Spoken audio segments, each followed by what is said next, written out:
Monterrey, which is we would like to underline some of the results they have been getting in all these years. So the office was created in 2009, together with the office of Zacatecas, as I was saying, and they have been working in several important areas, as for instance, data science, Industry 4.0, health, econometry, and always having present the importance of applications. So they have been developing basic research together with applications, together with a strong relation with industry. Let me just stop. Just a second.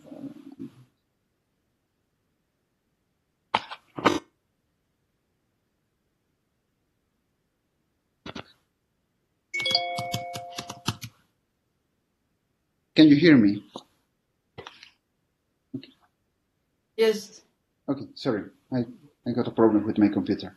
So, as I was saying, so this office was created in 2009, but before there were other relations with other companies in Monterrey. And after that, there was also the creation of a master program specialized in some transfer of mathematics, the development of data science.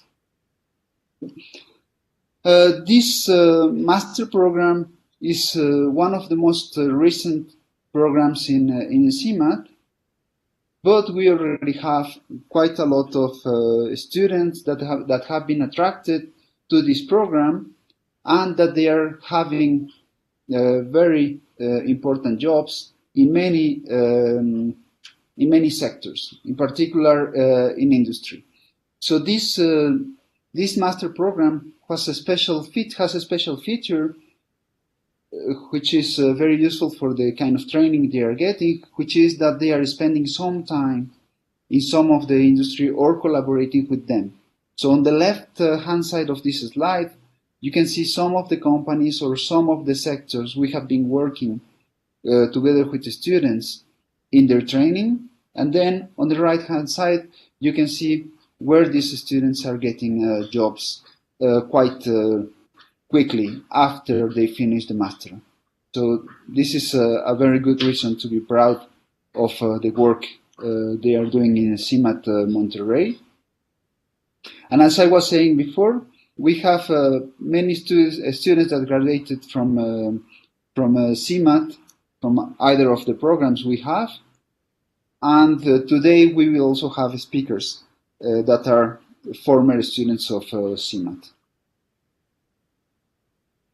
So these are some of the features of CIMAT Monterrey. As we are already with friends, I don't want to describe more about CIMAT, but before we start the program, I would like to thank all the people from the office of Monterrey who have been working so strongly for all these years, and in particular in organizing this very nice program for the celebration of the 40th anniversary of CIMAT, and for bringing together some of our friends that will show us some of the main applications of mathematics. Okay. So at the moment I can declare as open this special event. And as a special lecture to start this event, okay, we have the honor to have the talk by Sir David Cox from the University of Oxford in the UK. He will be speaking about the relations between mathematics, probability, and statistics. And let me tell you some of the contributions of Sir David Cox. Sir David Cox was born in Birmingham, in the UK, in 1924. he studied mathematics at St. John's College in Cambridge. Then he obtained a PhD from the University of Leeds in 1949. Then he was employed from 1944 to 1946 at the Royal Aircraft Establishment. Then he moved to the Wool Industries Research Association in Leeds, and then at the Statistical Laboratory at the University of Cambridge. Then later, in 1956 to 1966, he was reader and then professor of statistics at Birkbeck College in London. Then he became chair in statistics at Imperial College, London, where he later became head of the mathematics department. Then in 1988, he became warden of Nuffield College and a member of the Department of Statistics at Oxford University. And he formally retired from these positions in 1994, but as we will see, he has been very active after that also. He has received numerous awards, for instance, the Guy medals in silver and then in gold in 1973. He was named Fellow of the Royal Society of London in 1973.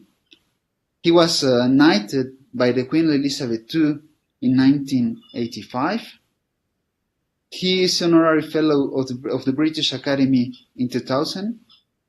He became also foreign associate of the US National Academy of Science and a foreign member of the Royal Danish Academy of Sciences and Letters. In 1990, he won the Kettering Prize and Gold Medal for Cancer Research for the development of the proportional hazard regression model.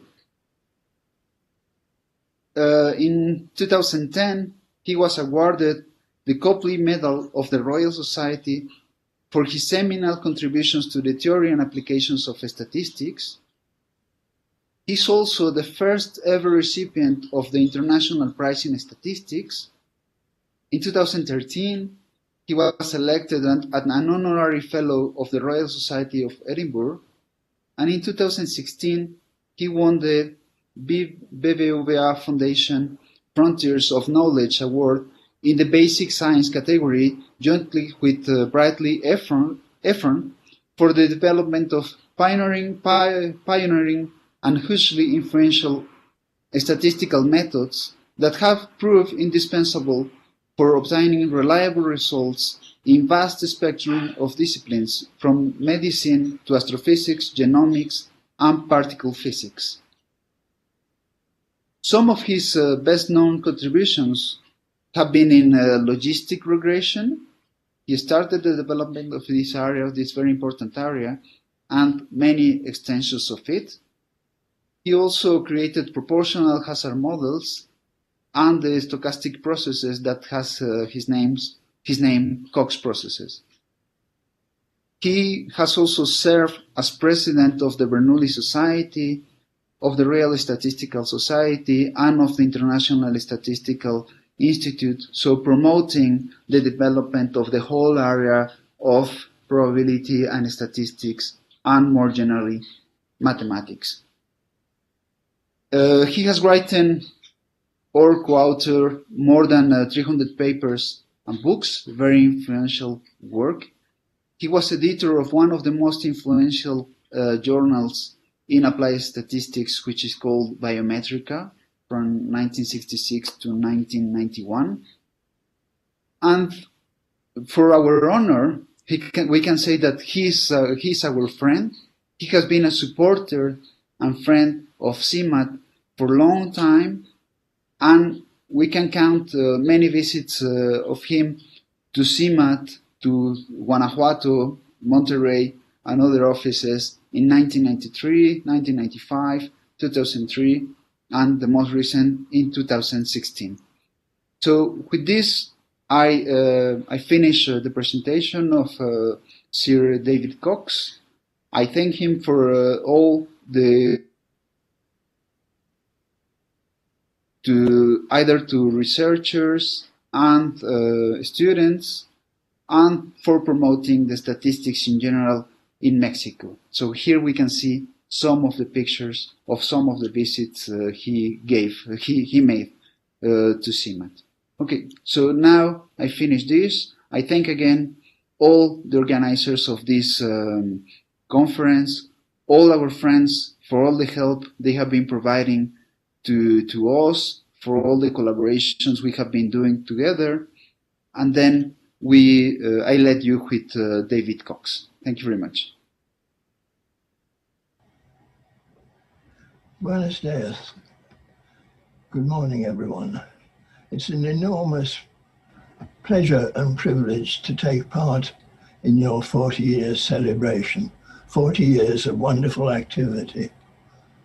I recall my first visits with special pleasure, both for the lively and productive scientific discussion, but also for the warmth of hospitality in CIMAT and in a wider community. I look back with enormous pleasure on those visits near the beginning of CIMAT's work, I think. I'm not quite sure about the precise dates, and also wider visits within Mexico. Thank you all very much indeed for that, and warmest best wishes for the forthcoming period. Now, I'm not going to give a highly technical talk. Rather, I want to raise a number of issues about, as my title says, the relation between mathematics, probability, and statistics. And it's a bit difficult to know where to start, but I'll begin by looking at the issues that start a statistical discussion. First of all, at the beginning of a whole investigation, the formulation of the research questions to be studied, because after all, in all fields of study, asking the right question is almost more important than the answer.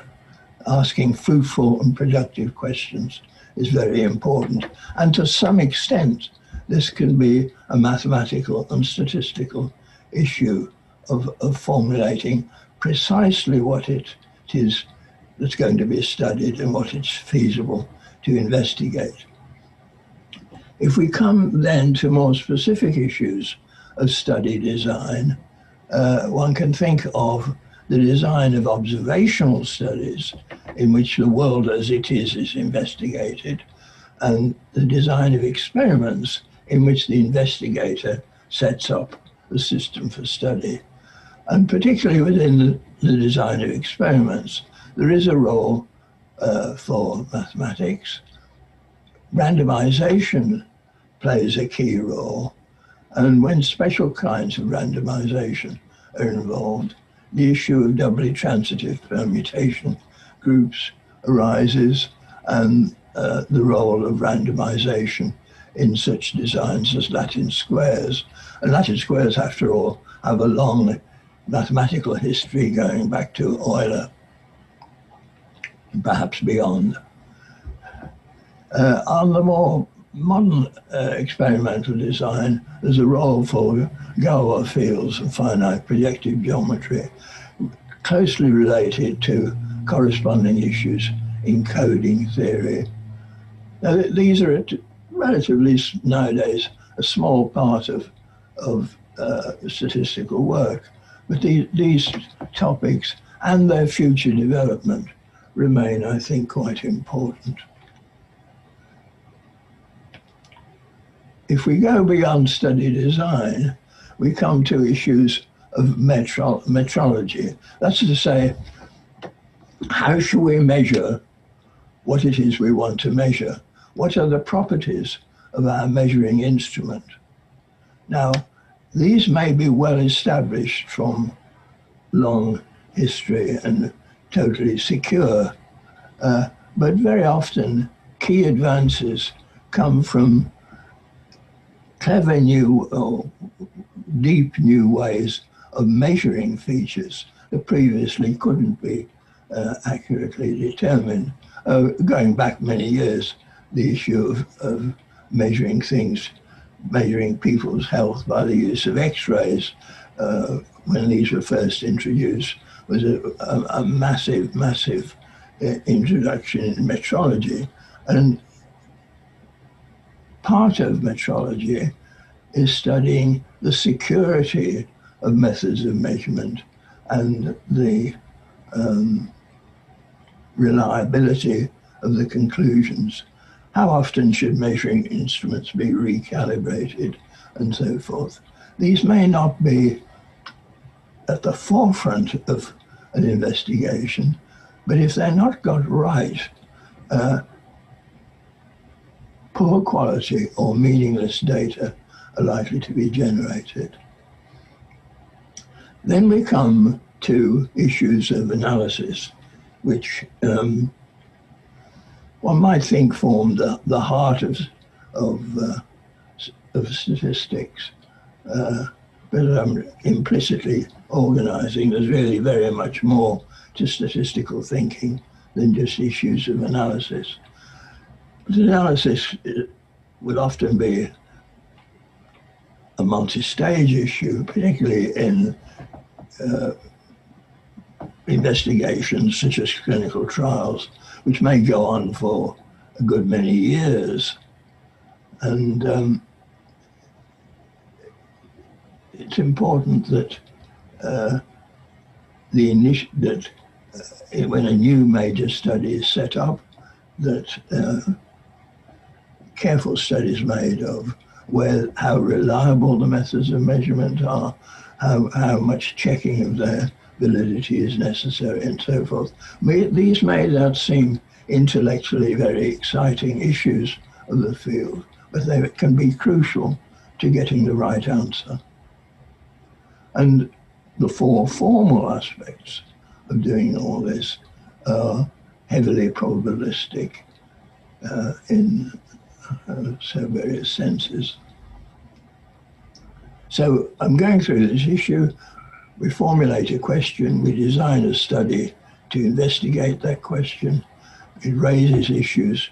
How should we make the measurements that we want to make? How reliable are these measurements in actuality? The analysis, which can well be extended over a good many years in the case of clinical trials. And then finally, what do our results mean? How secure are they really? And what are their consequences? And what new methods, what new questions does our study arise?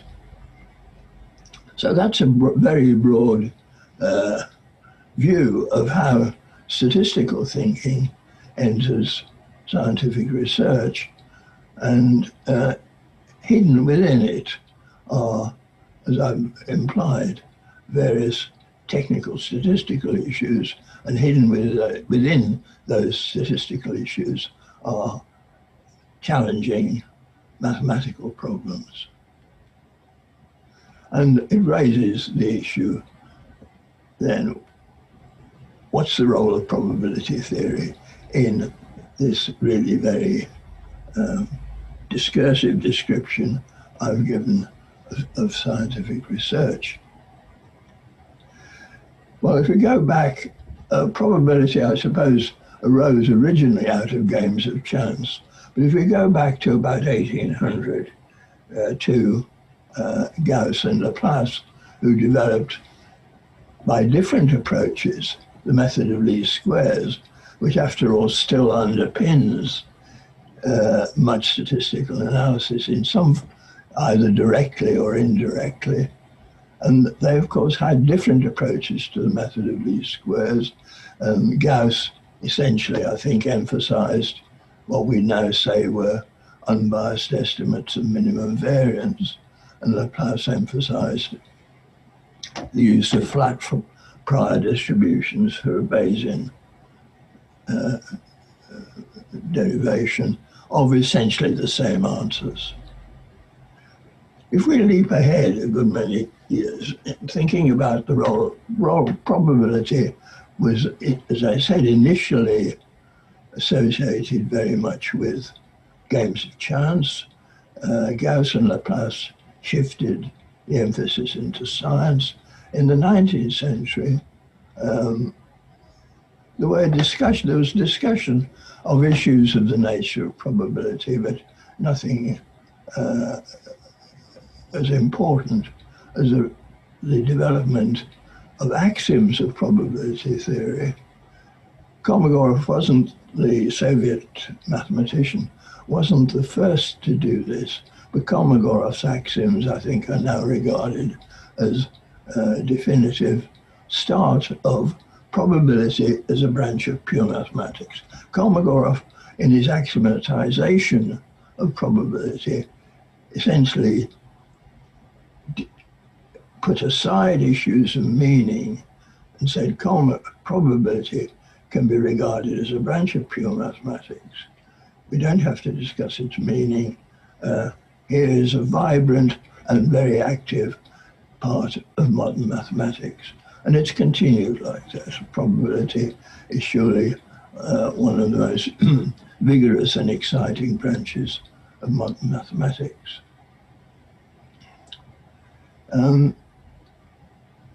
The major development, Kolmogorov, I should say, of course, was a man of exceptionally wide interests. He was interested in applications on a very broad front and other parts of mathematics. So Kolmogorov's personal interests were much broader, and certainly did extend deeply into applications.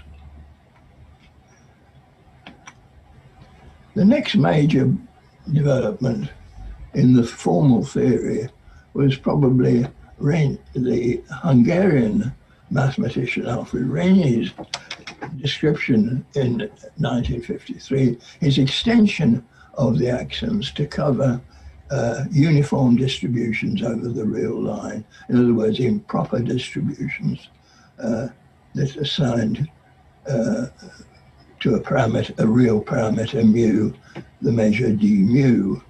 So integrating,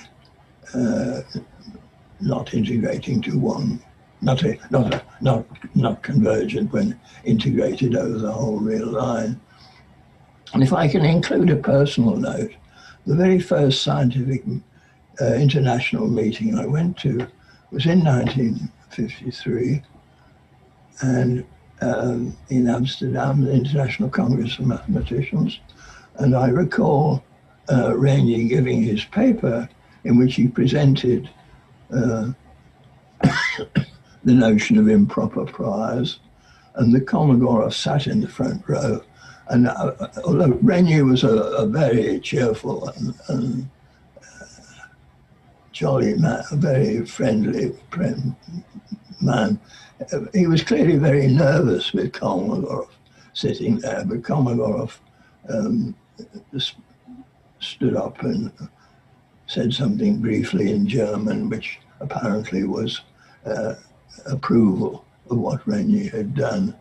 So that was an event ended very happily.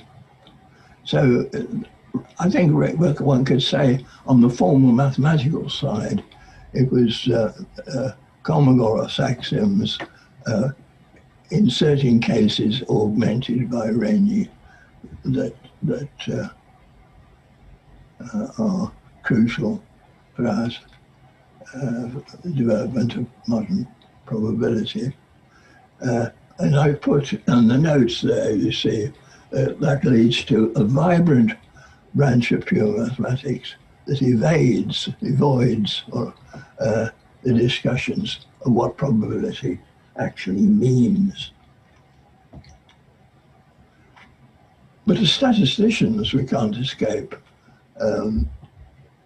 discussing what if we use probability, which almost all of us do, directly or indirectly, of course we've got to discuss what it means. And I think a good deal of confusion in the literature has been produced by not distinguishing sufficiently clearly a number of quite different roles of probability as applied in statistical applications.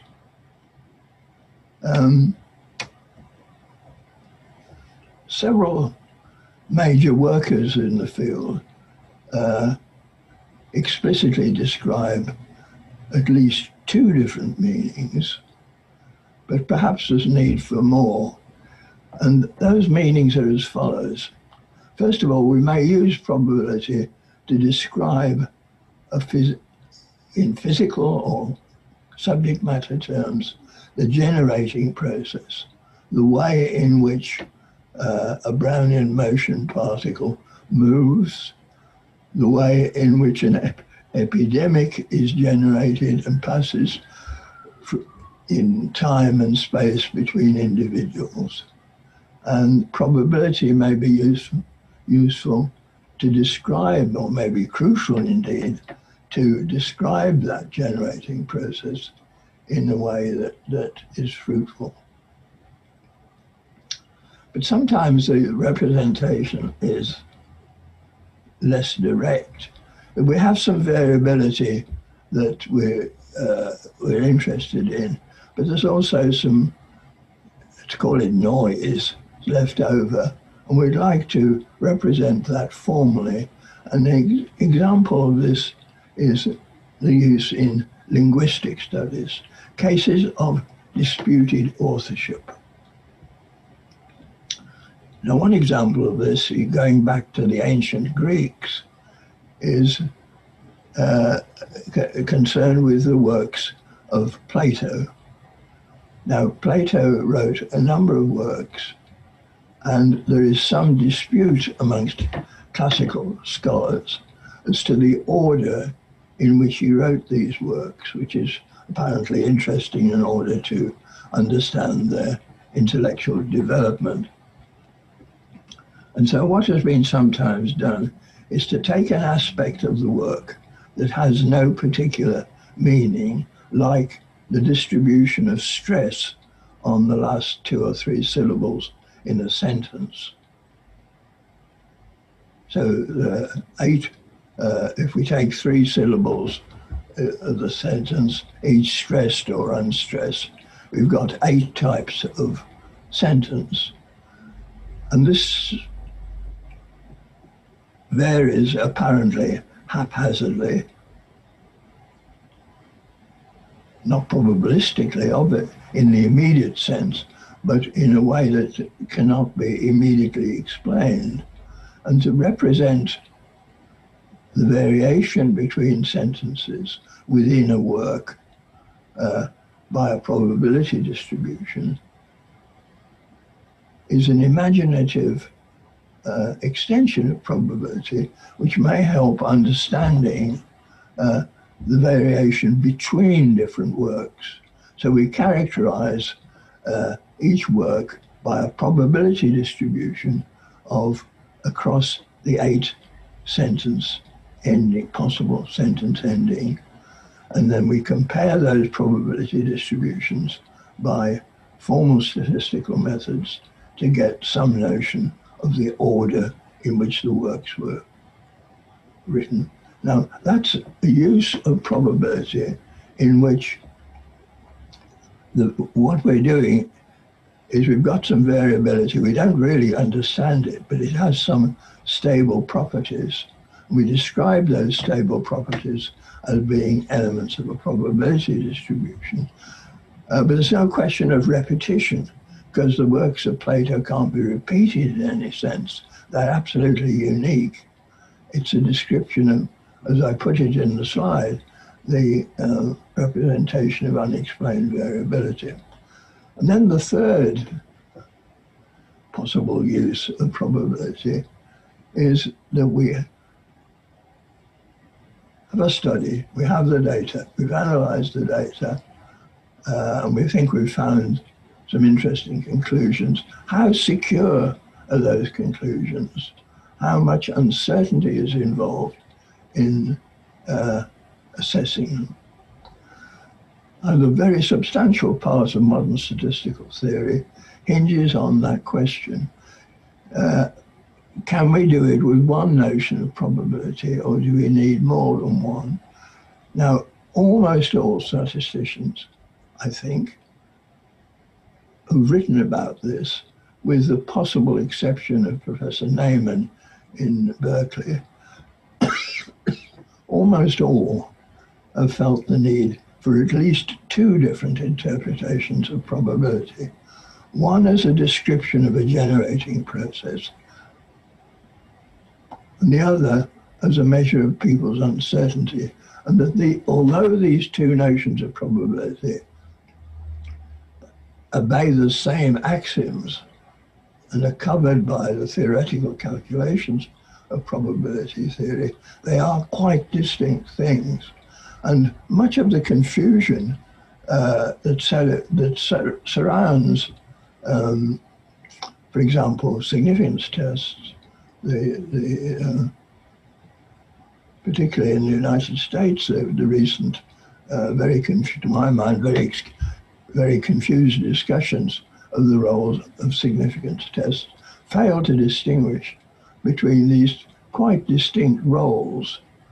The fact that they're mathematically covered by the axioms of probability theory doesn't mean that they're the same idea. And it could be argued that we really need more than two types of probability. Not more than two types of probability theory of the mathematics is constant, but of the interpretation of probability. Well, I've put there that very many fields and types of application of these ideas occur. And I thought it would be appropriate to say just a word or two about infectious disease epidemiology. And I hasten to say I'm not going to say anything about coronavirus. But the study mathematically of epidemics has a long history, and it started with a simple deterministic theory. I'm not quite sure exactly when, but I think roughly 100 years ago. And that simple theory went like this. We've got infection-free people, we've got infected people, and we've got people who've been removed. They're either cured or possibly dead. And we think of these as very large numbers, and that they obey some simple differential equations, which I've written down there, that the rate of people leave the infection-free state, they become infected. And the rate at which they do that is proportional to, it's negative, and it's proportional, people are leaving that state, it's proportional to the number of people who are there at risk, so to speak, times the number of infected people, Y. The force of infection is proportional to Y. It acts on X people. So the rate of decrease of the number of infection-free people is what I've written down. The rate of increase of infected people is plus that quantity, but then people are leaving the infected state at a rate beta, either dying or recovering. And then finally, the number of people who, leaving the system, either recovered or died, is proportional to the number of people who were there. So we get those three relatively simple, nonlinear, ordinary differential equations. There's no probability in that. The next step, and there's a very extensive and interesting literature on this is to think of these numbers as random variables and satisfying a probabilistic version of what I've written down there. So we talk about the probability of an infection-free person becoming infected in a small element of time, and so on. So those become stochastic differential equations, not ordinary differential equations.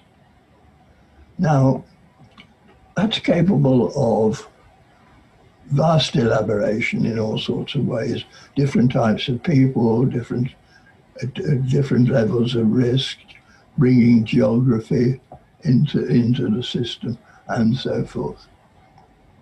And work on that nowadays is largely computational by simulating essentially these sets of stochastic differential equations rather than looking for analytical solution. Although, of course, if you can find an analytical solution, it will tell you very much more than would a collection, even a very carefully collected, assembled collection of numerical results. And so what we would do in a stochastic theory of this would be to rely on a Markovian representation of essentially what's described deterministically in those equations. Now, as I've already said, there are several, it's important to distinguish a number of different roles of probability in this. And the first, the most obvious, is the probability is used to describe variability and repetition. And Einstein in 1900 and Bechellier about the same time studied Brownian motion as a stochastic differential equation, which turned out to be the same as the so-called heat equation or diffusion equation of physics. So it led to a parabolic partial differential equation for the probability density of the moving particle in Brownian motion. So the first possibility then, I'm talking now about, and in a way summarizing what I've emphasized previously, that we can think of probability as describing variability in a physical sense, the very random variability we see in the real world. We can think about thinking of it as describing variability under hypothetical repetition, as in the linguistic analysis. Or we can think of it as assessing your and my or everybody's uncertainty in something. How strong is the evidence of this or that? Assessed impersonally, or how strong is the evidence for this or that as judged by you? And two different approaches to the theory of probability emphasize those two contrasts. The first, in a way, goes back to Laplace, but it was set out in modern form by the geophysicist Harold Jeffreys in 1939, incidentally in a book in the theories, book in theoretical physics. And he set out very carefully and systematically a view of probability as impersonal degree of belief. He also had chances, which were physical probabilities in the sense that I was talking about earlier. So Jeffreys explicitly recognized the need for two kinds of probability, and it could be argued that one needs more than two. Later, Well, it's not the history. The history of this is difficult.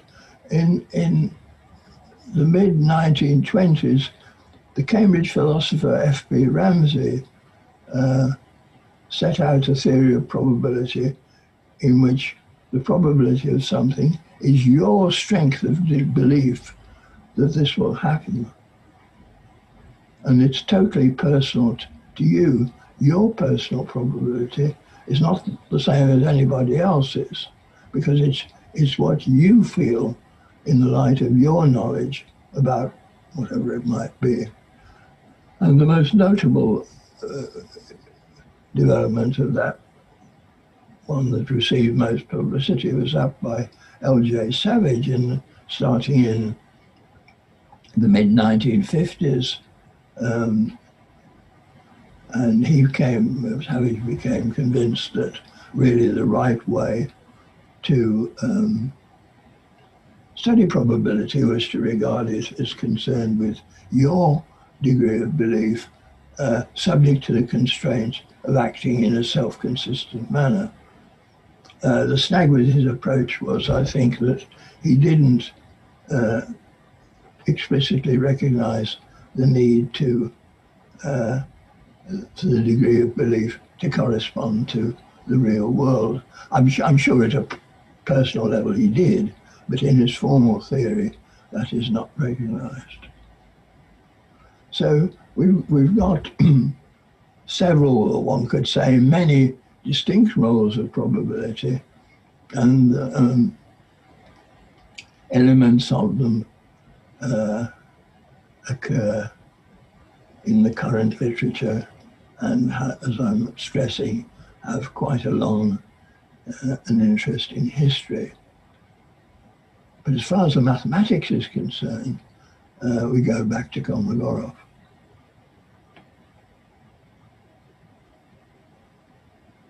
So I've tried to summarize that there. There are several roles for probability. Assessment of uncertainty is one aspect. That can be personal or impersonal. But most importantly, to my way of thinking, we use probability to summarize and interpret complex relationships and complex phenomena like Brownian motion, turbulence, various meteorological phenomena, and so forth. Now I should say something about big data,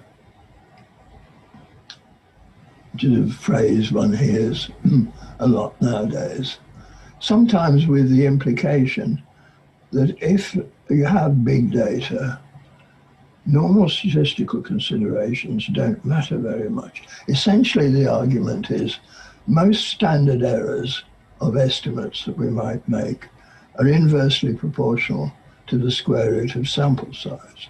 If your sample size is enormous, then those standard errors are going to be very small. And so sampling error in your estimates is very often indeed likely to be too small to be important. Well, the trouble with that is that the notion, well, there's several comments. First, if you have a small amount of data that's poor quality, that can be quite misleading. If you have a large amount of data of poor quality, that's likely to be extremely misleading. And so the notion that bad data can be, quality of data can be ignored just because there's a lot of it, seems to me quite a misguided idea. That's one comment. So there's the issue of quality of big data. But there's also the important issue, and I regard this as technically one of the most challenging issues facing theoretical statisticians at the moment. If we have a lot of data, how do we calculate standard, and we fit some sort of statistical model to these data, how do we calculate realistic standard errors to those that will take account of the fact that there are almost certainly sources of variability that inflate the standard error that really applies well above that that notionally applies. This is well known in quite small amounts of data, that many of the standard methods of an analysis underestimate the real variability is present, and the so-called corrections for over-dispersion that are fairly widely used to empirically just for that. Calculate your standard errors under a Poisson model and multiply them by 1.5 or some other factor that you've estimated to get a more realistic standard error. But to do the same thing with big data is a challenge. And I think the challenge is possibly related to the very, very interesting concept of self-similarity. But that's an unexplored area, and it's one I think that is in need of further appreciable study.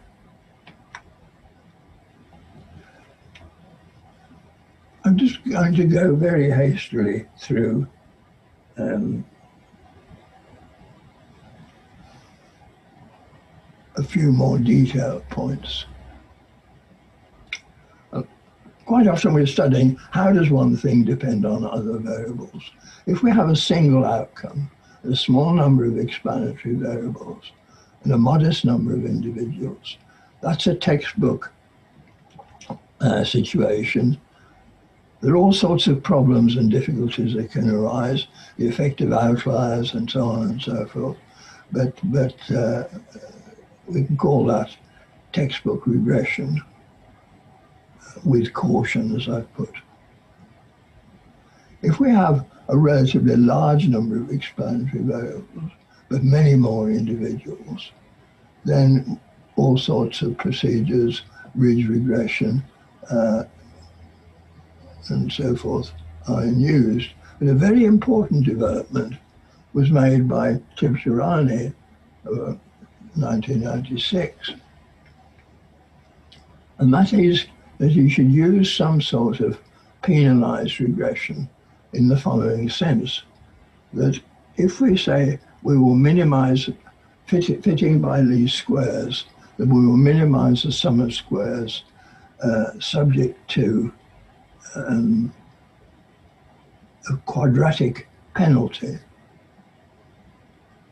We penalize ourselves by the use of unnecessary regression coefficients, and we make our penalty quadratic in the unnecessary coefficients. Then what happens is the very small regression coefficients get made even smaller, but they're never made actually zero, because the square function is very, very small near the origin. And so a small penalty is a severe penalty. But Tibshirani realized that if you penalize regression by absolute values of the coefficients, not by a quadratic in the coefficients, something quite different happens, that the small coefficients are forced to be exactly zero, because relatively speaking, the modulus of x is very, very much bigger than x squared near the origin. So the lasso was quite a very ingenious and interesting idea that could be used on regression problems with a relatively large number of explanatory variables, and would force many of the regression coefficients to be exactly zero. But the snag about it was, I think, that it gave just one method, just one answer. But there might be many answers the same.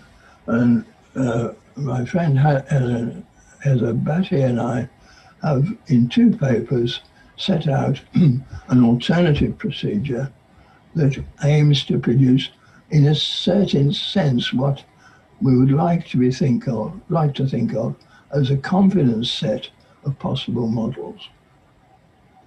We have a relatively complex situation. Let me take an extreme situation.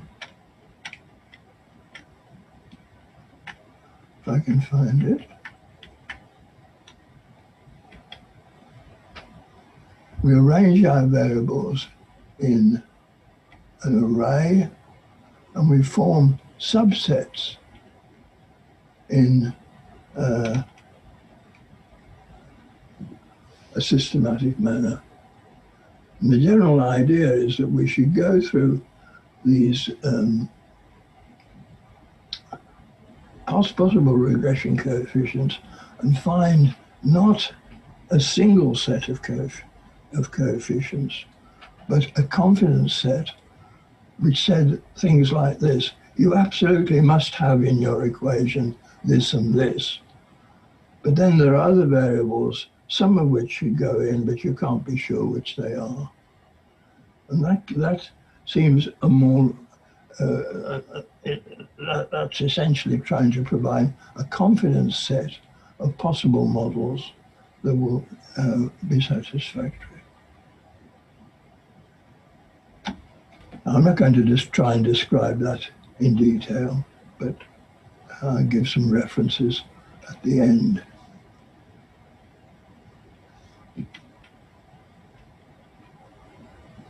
I've put on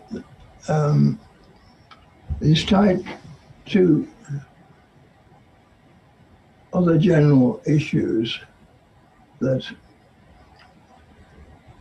in a sense, seem to be contradicting one another, but in fact very often come to rather related things. One's looking in analyzing data for conclusions that are in some sense generalizable, but also very often that they can be applied in specific circumstances. Let me give you an example. We have a large clinical trial which has shown that treatment A is better than treatment B. What does this mean? Well, taken literally, if the study was well done, an if, and it is a big if the patients are suitably representative, if all the patients had A, the overall outcome is better than if they all had B. And therefore, by implication, if you have a large number of future patients, you'll do better if they all have A than if they all have B. Now, this is very, very far from saying that each particular patient, A does better than B. It's only saying if we're forced either to give everybody A or give everybody B, then A is to be preferred to B.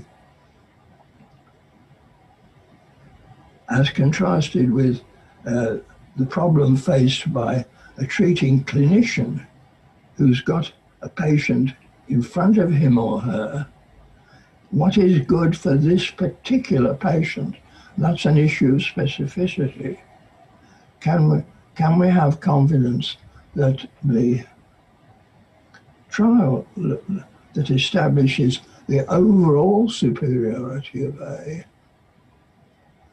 is really establishing something that's useful for this particular patient, about whom the treating clinician may know a lot. Well, we'll know a lot. And that's a really, I think, serious challenge methodologically, that the overall reporting of global comparisons on its own, without checks, the most one can do is some mixture of understanding the biochemistry or whatever that lies beneath the treatment, and having checked that there are no important interactions of the treatment effect with age, gender, ethnicity, and so on and so forth. So there's a major issue there of the tension between the need for generalizable conclusions and the need for specific conclusions. And what are the conditions under which conclusions can be generalized? Well, as I've said already, subject matter understanding. The bigger effect, the more likely it is to have a stable and understandable relation. And there was an interesting discussion in 1959, which is it's repeated in a more accessible version 50 years later. By 1959, there was substantial evidence that smoking was associated with lung cancer. 3 leading statisticians of the time, Neyman, Fisher, and a medical statistician called Joseph Berkson, all were skeptical. But Cornfield showed that if you looked at the magnitude of the effects that were present and the fact that they were reproducible in many different circumstances, and that there were 4 different types of study, animal experiments through to full-scale clinical trials on humans, all pointing in the same direction. There was repetition in many environments.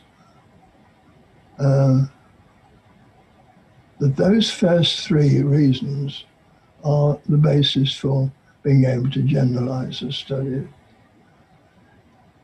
In principle, the statistical answer might be if your study individuals were a random sample of the target population, that would justify extrapolation from the data to the target population. But I think at a realistic level, the notion that people who take part in clinical trials are a random sample of the target population is not really appropriate.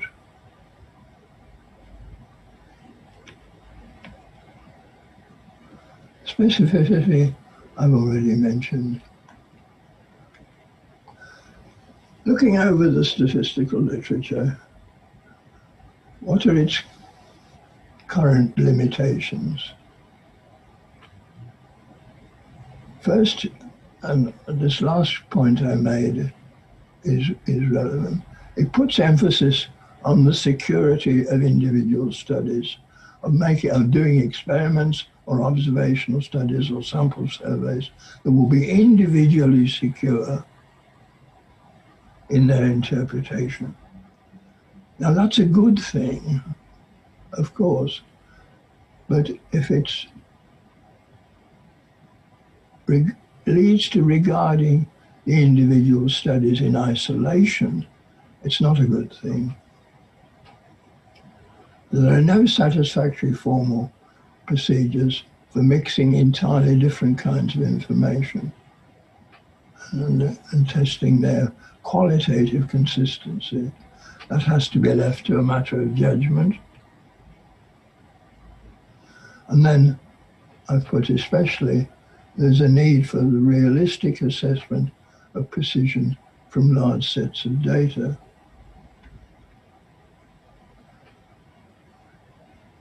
And of these, my very limited experience and judgment, this last one is the most pressing technical issue that faces us as theoretical statisticians at the moment, that some of our estimates of precision are based on independence assumptions that are and stability assumptions that are too idealized for safe use with very large amounts of data.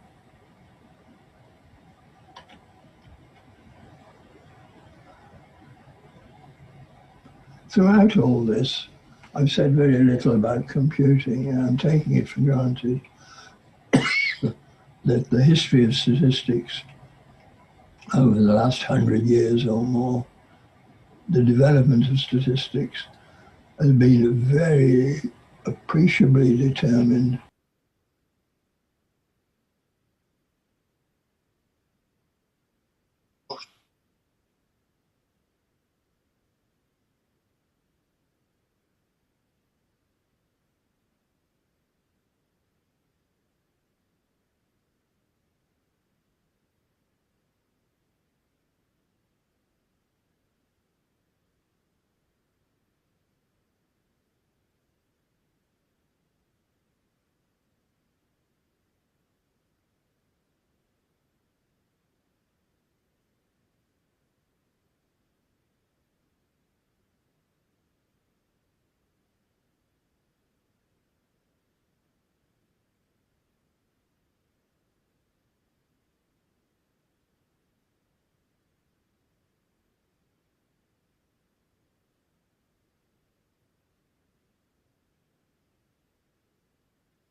Hola,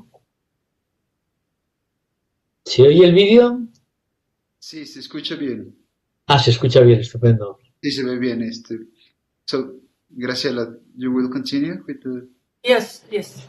Well, sorry, something happened with the projection at the end of the video of Dr. Cox, but I don't know. I am sharing the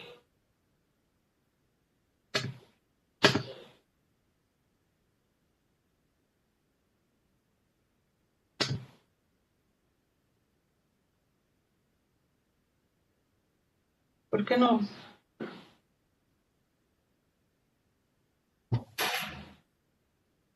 Okay, I think you are watching the presentation or not? Sí, yes, we are watching the presentation. Yes, yes, you can see it. Okay.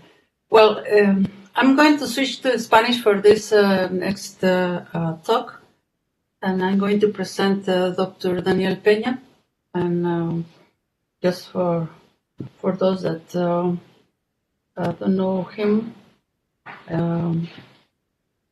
let me give you a small summary because it's very long, and I will take most of his time for the talk. El doctor Daniel Peña es estadístico, profesor, se llaman catedráticos en España, que es equivalente al full professor en el Departamento de Estadística de la Universidad Carlos III de Madrid. Y a la fecha es director también del instituto, de la misma institución, en conjunto con el Banco Santander en el área de Financial Big Data. Sus áreas principales de investigación han rondado en varios temas con mucha profundidad. durante todos los años. Tal vez comenzó con la parte del mejoramiento de la calidad por su origen en las áreas y por los tiempos que así lo requerían en los finales de los 80s y principios de los 90s. Pero yo creo que sus fortalezas más importantes a recalcar son en el área de series de tiempo y análisis multivariado, métodos robustos para diagnóstico, Big Data e inferencia bayesiana. Ha sido rector de la Universidad Carlos III de Madrid de 2007 a 2015.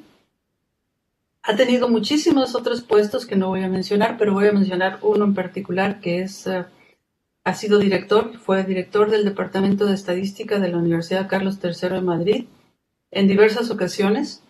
Y de hecho fue el fundador del departamento que en aquel entonces se llamó de Estadística y Econometría en el año 91 y 92, es quien estuvo a cargo.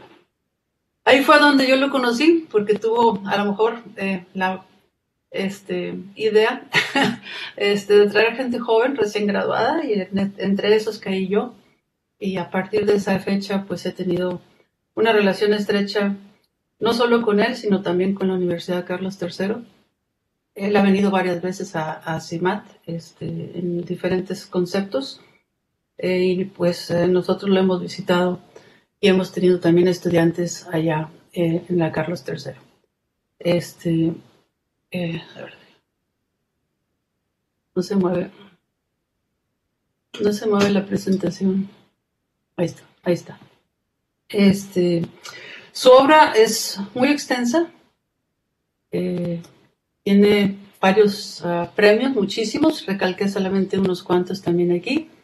Ha recibido el premio Rey Jaime I de Economía en 2011, la mejor publicación de Technometrics en el 2005, es Fellow de la American Statistical Association, Fellow del Instituto de Estadística Matemática, del IMS, y miembro electo del ISI, que es casi un must para todos los estadísticos famosos como él.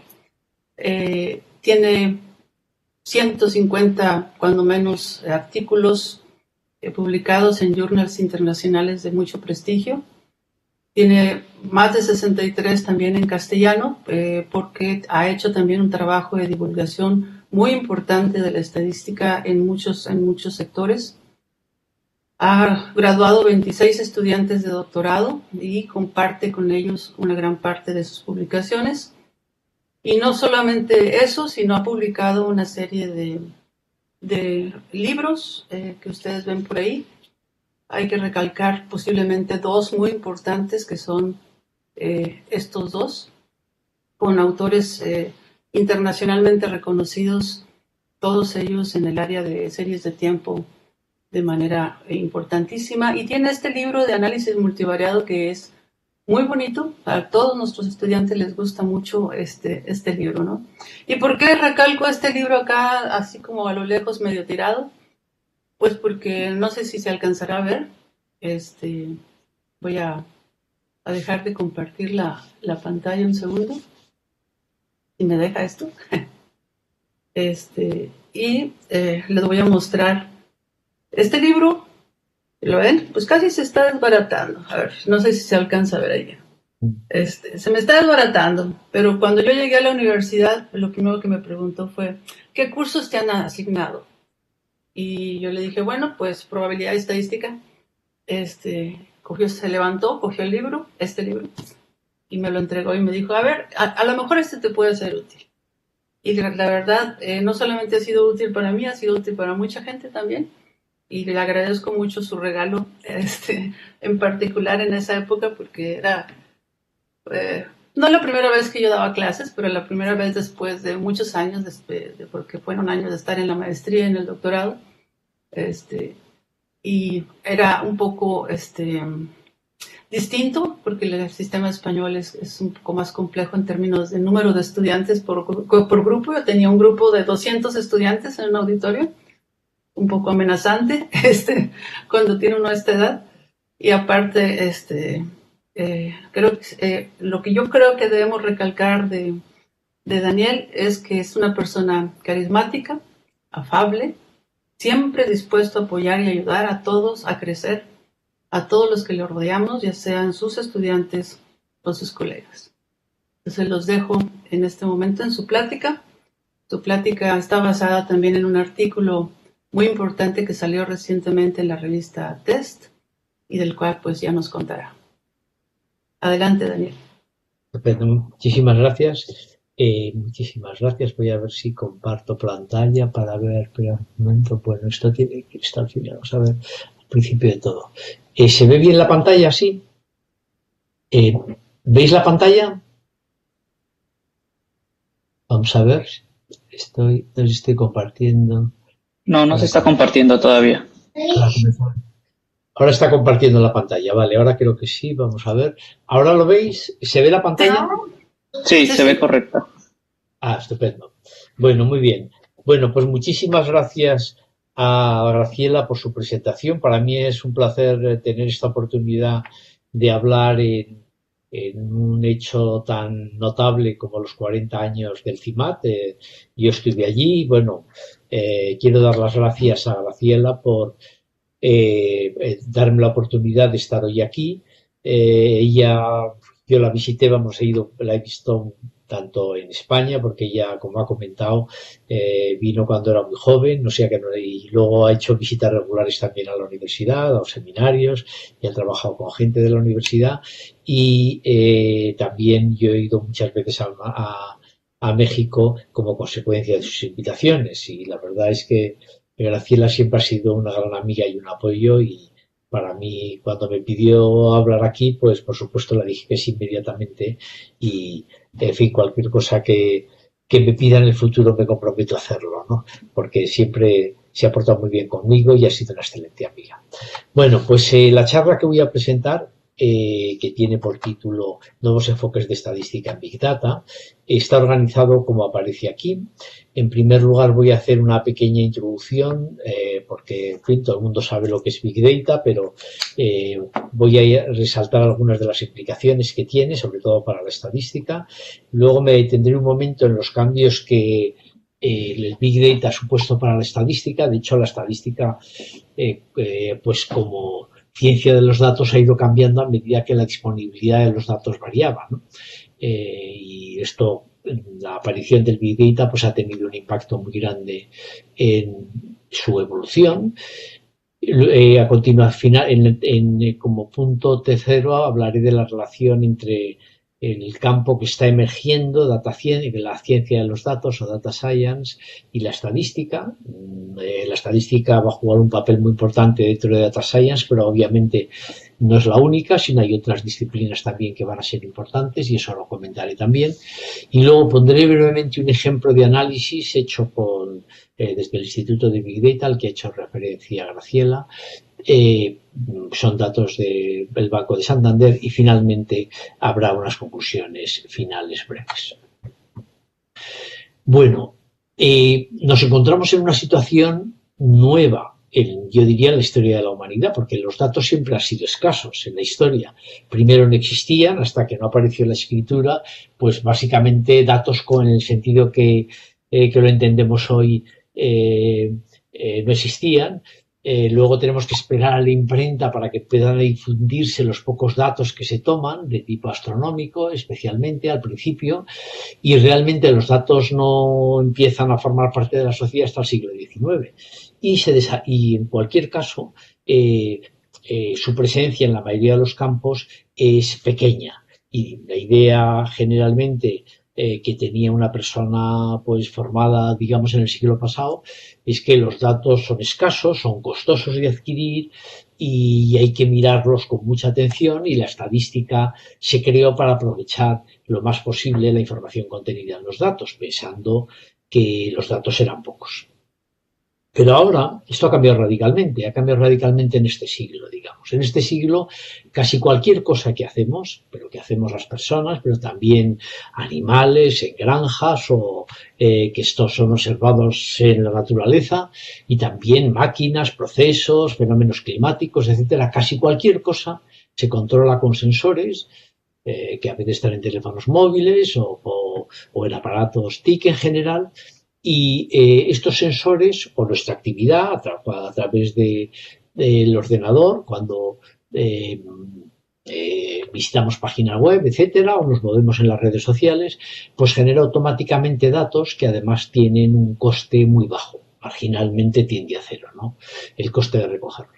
Paralelamente, naturalmente, todos estos datos se generan porque paralelamente se ha producido una revolución en las tecnologías de la información y las comunicaciones y somos capaces de enviarlos por la red cada vez de manera más rápida y almacenarlos además también con un coste muy bajo y con dispositivos que han ido creciendo en su capacidad de almacenaje y de procesado de una manera imparable, ¿no? No ha habido ningún otro campo en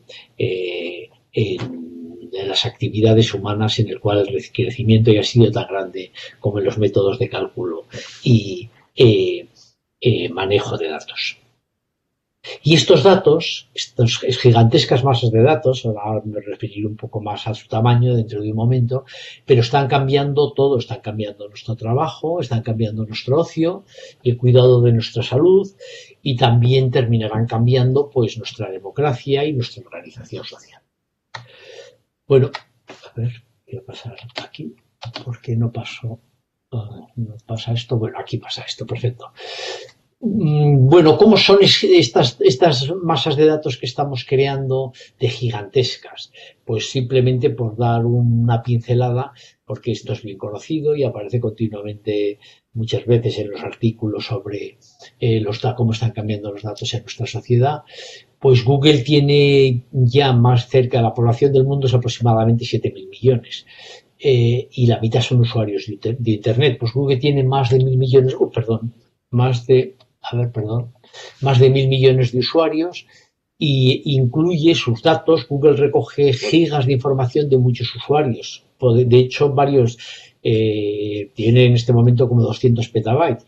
Es fácil ver, bueno, fácil relativamente, pero cualquier persona puede entrar en Google y buscando un poquito ver la información, porque está libre y accesible, la información que tiene sobre el Google, pero se sorprenderá si lo mira porque probablemente fácilmente tiene gigas de datos sobre todo lo que ha hecho y mirándolo con atención va a descubrir cosas de sí mismo que quizá ni recuerda, ¿no? Entonces, todo esto crea masas de información gigantescas. En este momento nos movemos a nivel de exabyte. Un exabyte es aproximadamente 1 millón de terabytes, que es probablemente la unidad que todavía nos es familiar, porque podemos comprar discos de terabytes y guardar allí no solamente nuestra vida, sino todas las películas que alguna vez hemos pensado en ver y todos los libros que hemos pensado en leer y todavía nos sobrará espacio, ¿no? De hecho, un exabyte es aproximadamente equivalente a todas las palabras que los seres humanos han pronunciado nunca y se estima que la capacidad de todos los cerebros de la humanidad hoy es de miles de exabytes. Y creamos esta información en el mundo hoy aproximadamente cada 6 horas. Bueno, y la información que creamos, esta información, estos datos, pues son datos en un sentido distinto, más amplio que el que tradicionalmente se ha considerado, porque no solamente incluyen pues medidas numéricas, ¿no? Que era lo que pensábamos antes, datos para antes era una tabla de datos, ¿no? Una tabla. Ahora son textos que se recogen en la web, pero son sonidos, son imágenes, naturalmente, y son vídeos. Naturalmente todo esto está digitalizado y, por ejemplo, pues una imagen típicamente, hay otras maneras de hacerlo, pero bueno, por describir de una forma simple, una imagen en RGB lo que supone es que hay 3 matrices con datos, 3 matrices y en cada celda de la matriz tenemos un número que indica la intensidad en uno de los 3 colores. Tenemos 3 matrices, una para rojo, otra para verde y otra para azul, y mezclando distintas intensidades de ese color, pues reproducimos cualquier imagen. Por ejemplo, pues aquí tenemos una imagen de un paisaje y si la miráramos con un ordenador, esa imagen, es decir, qué es lo que hay detrás de esa imagen, no lo que se proyecta, sino lo que hay detrás pues son 3 matrices donde tienen números que indican el grado de intensidad. O sea que en definitiva son números al final, pero con una cierta estructura compleja. Lo mismo ocurre en vídeos, etc. También recogemos, obviamente, observaciones temporales y a veces incluso de manera continua, y entonces decimos que recogemos funciones, ¿no? Por ejemplo, aquí tenemos unos datos de qué ha ocurrido a un conjunto de moscas. Tenemos, ¿cuántas moscas? Tenemos 62 moscas a lo largo de 42 días. Entonces se les ha puesto sensores.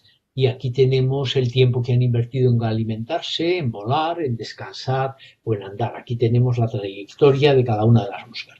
Es decir, que recogemos con todo detalle lo que cada elemento de una población, esto se utiliza para los delfines, bueno, se ha utilizado con muchos animales salvajes que viven de forma libre, para observarlos y entender mejor su comportamiento, ¿no? Y entonces esto nos da toda la información exacta de qué es lo que va haciendo en su comportamiento ese animal. Nosotros vamos generando también, sin darnos cuenta, datos de este tipo. Por ejemplo, si tenemos geolocalización, tenemos un teléfono móvil, como la mayoría tiene, y tiene activada la geolocalización, pues va describiendo exactamente dónde estamos y dejando esa información en algún lado, y naturalmente tiene un gran valor comercial, y con eso se utiliza, ¿no? Bueno, y los datos también cada vez más son datos espaciotemporales, es decir, recogemos datos en el espacio y en el tiempo.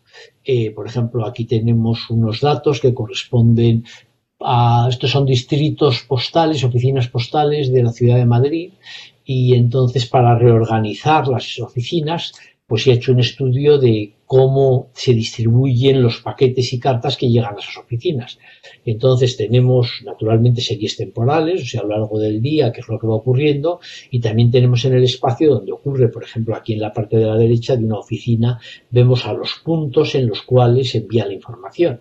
Es decir, esos puntos que aparecen ahí sobre el mapa de Madrid son los puntos donde se ha recibido información. Es decir, esto nos genera grandes masas de datos, matrices grandes de datos, con datos en el espacio y en el tiempo. Luego hablaré un poco más de este tipo de datos. Estos datos se empiezan en nuestro siglo y van a cambiar la estadística, han empezado a cambiarla y la cambiarán mucho más en el futuro, como comentaremos a continuación. Pero en particular han ido cambiando la estadística en tres aspectos que son característicos del Big Data, que son la heterogeneidad, y esto va a llevar a la combinación de modelos, como la describiré. Tenemos muchas variables y muchos datos, y eso va a llevar a la idea de estudiar combinaciones lineales de variables, a la idea de penalización y a la necesidad de procedimientos automáticos. Y luego tenemos datos dependientes, espaciales y temporales, y esto va a llevar a nuevas estructuras dinámicas. Voy a referirme un poco a estos tres puntos. Con relación a la heterogeneidad. La heterogeneidad, inicialmente, el esquema digamos hasta los años 60, en cualquier libro de estadística, uno abre cualquier libro de estadística, por supuesto el de Fisher, pero todos los que se escribieron hasta los años 60-70, pues se desarrollaban el paradigma de la estadística clásica, que es tengo datos inicialmente univariantes, luego venía la parte multivariante de una población que puede ser conocida o desconocida, en cualquier caso no son conocidos los parámetros, y tenemos que estimar la forma de la población y tenemos que estimar los parámetros de esa población. En los años 60 o 70 pronto se vio que ese paradigma era demasiado estricto, porque con frecuencia las observaciones que recogemos contienen datos atípicos, se han recogido en otras condiciones y aparece el problema de los outliers. Y estos tres autores, desde distintos puntos de vista, Box más desde el punto de vista bayesiano y Huber y Tukey más clásico, pues introducieron modelos de mezcla, es decir, los datos suponemos que se han generado con cierta probabilidad de nuestro modelo clásico, pero con una probabilidad pequeña, pero no cero, se generan de otro modelo distinto que podemos especificar o no y que es el que produce los atípicos.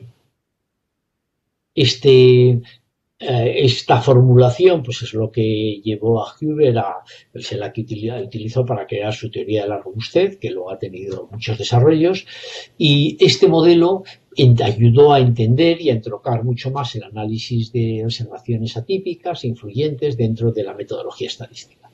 Pero claro, ¿por qué dos? ¿Por qué va a haber dos grupos únicamente? Podemos tener más.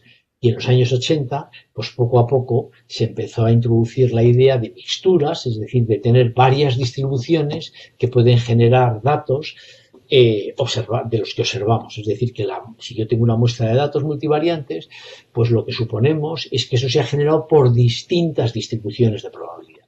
Inicialmente eran normales y entonces los datos se generaban con mezclas de normales, pero naturalmente esto se puede extender.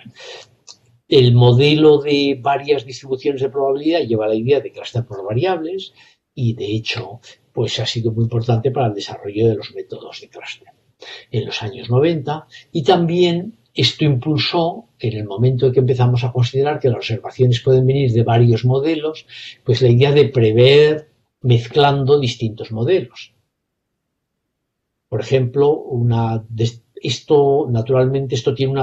esta idea de varios modelos entronca muy bien con el enfoque bayesiano, y desde el enfoque bayesiano tiene una solución, por ejemplo, obtener una predicción de una observación que ha sido generada de una mixtura de modelos, pues lleva de manera natural a hacer predicciones combinando las predicciones obtenidas por cada modelo con las probabilidades de que el modelo sea correcto.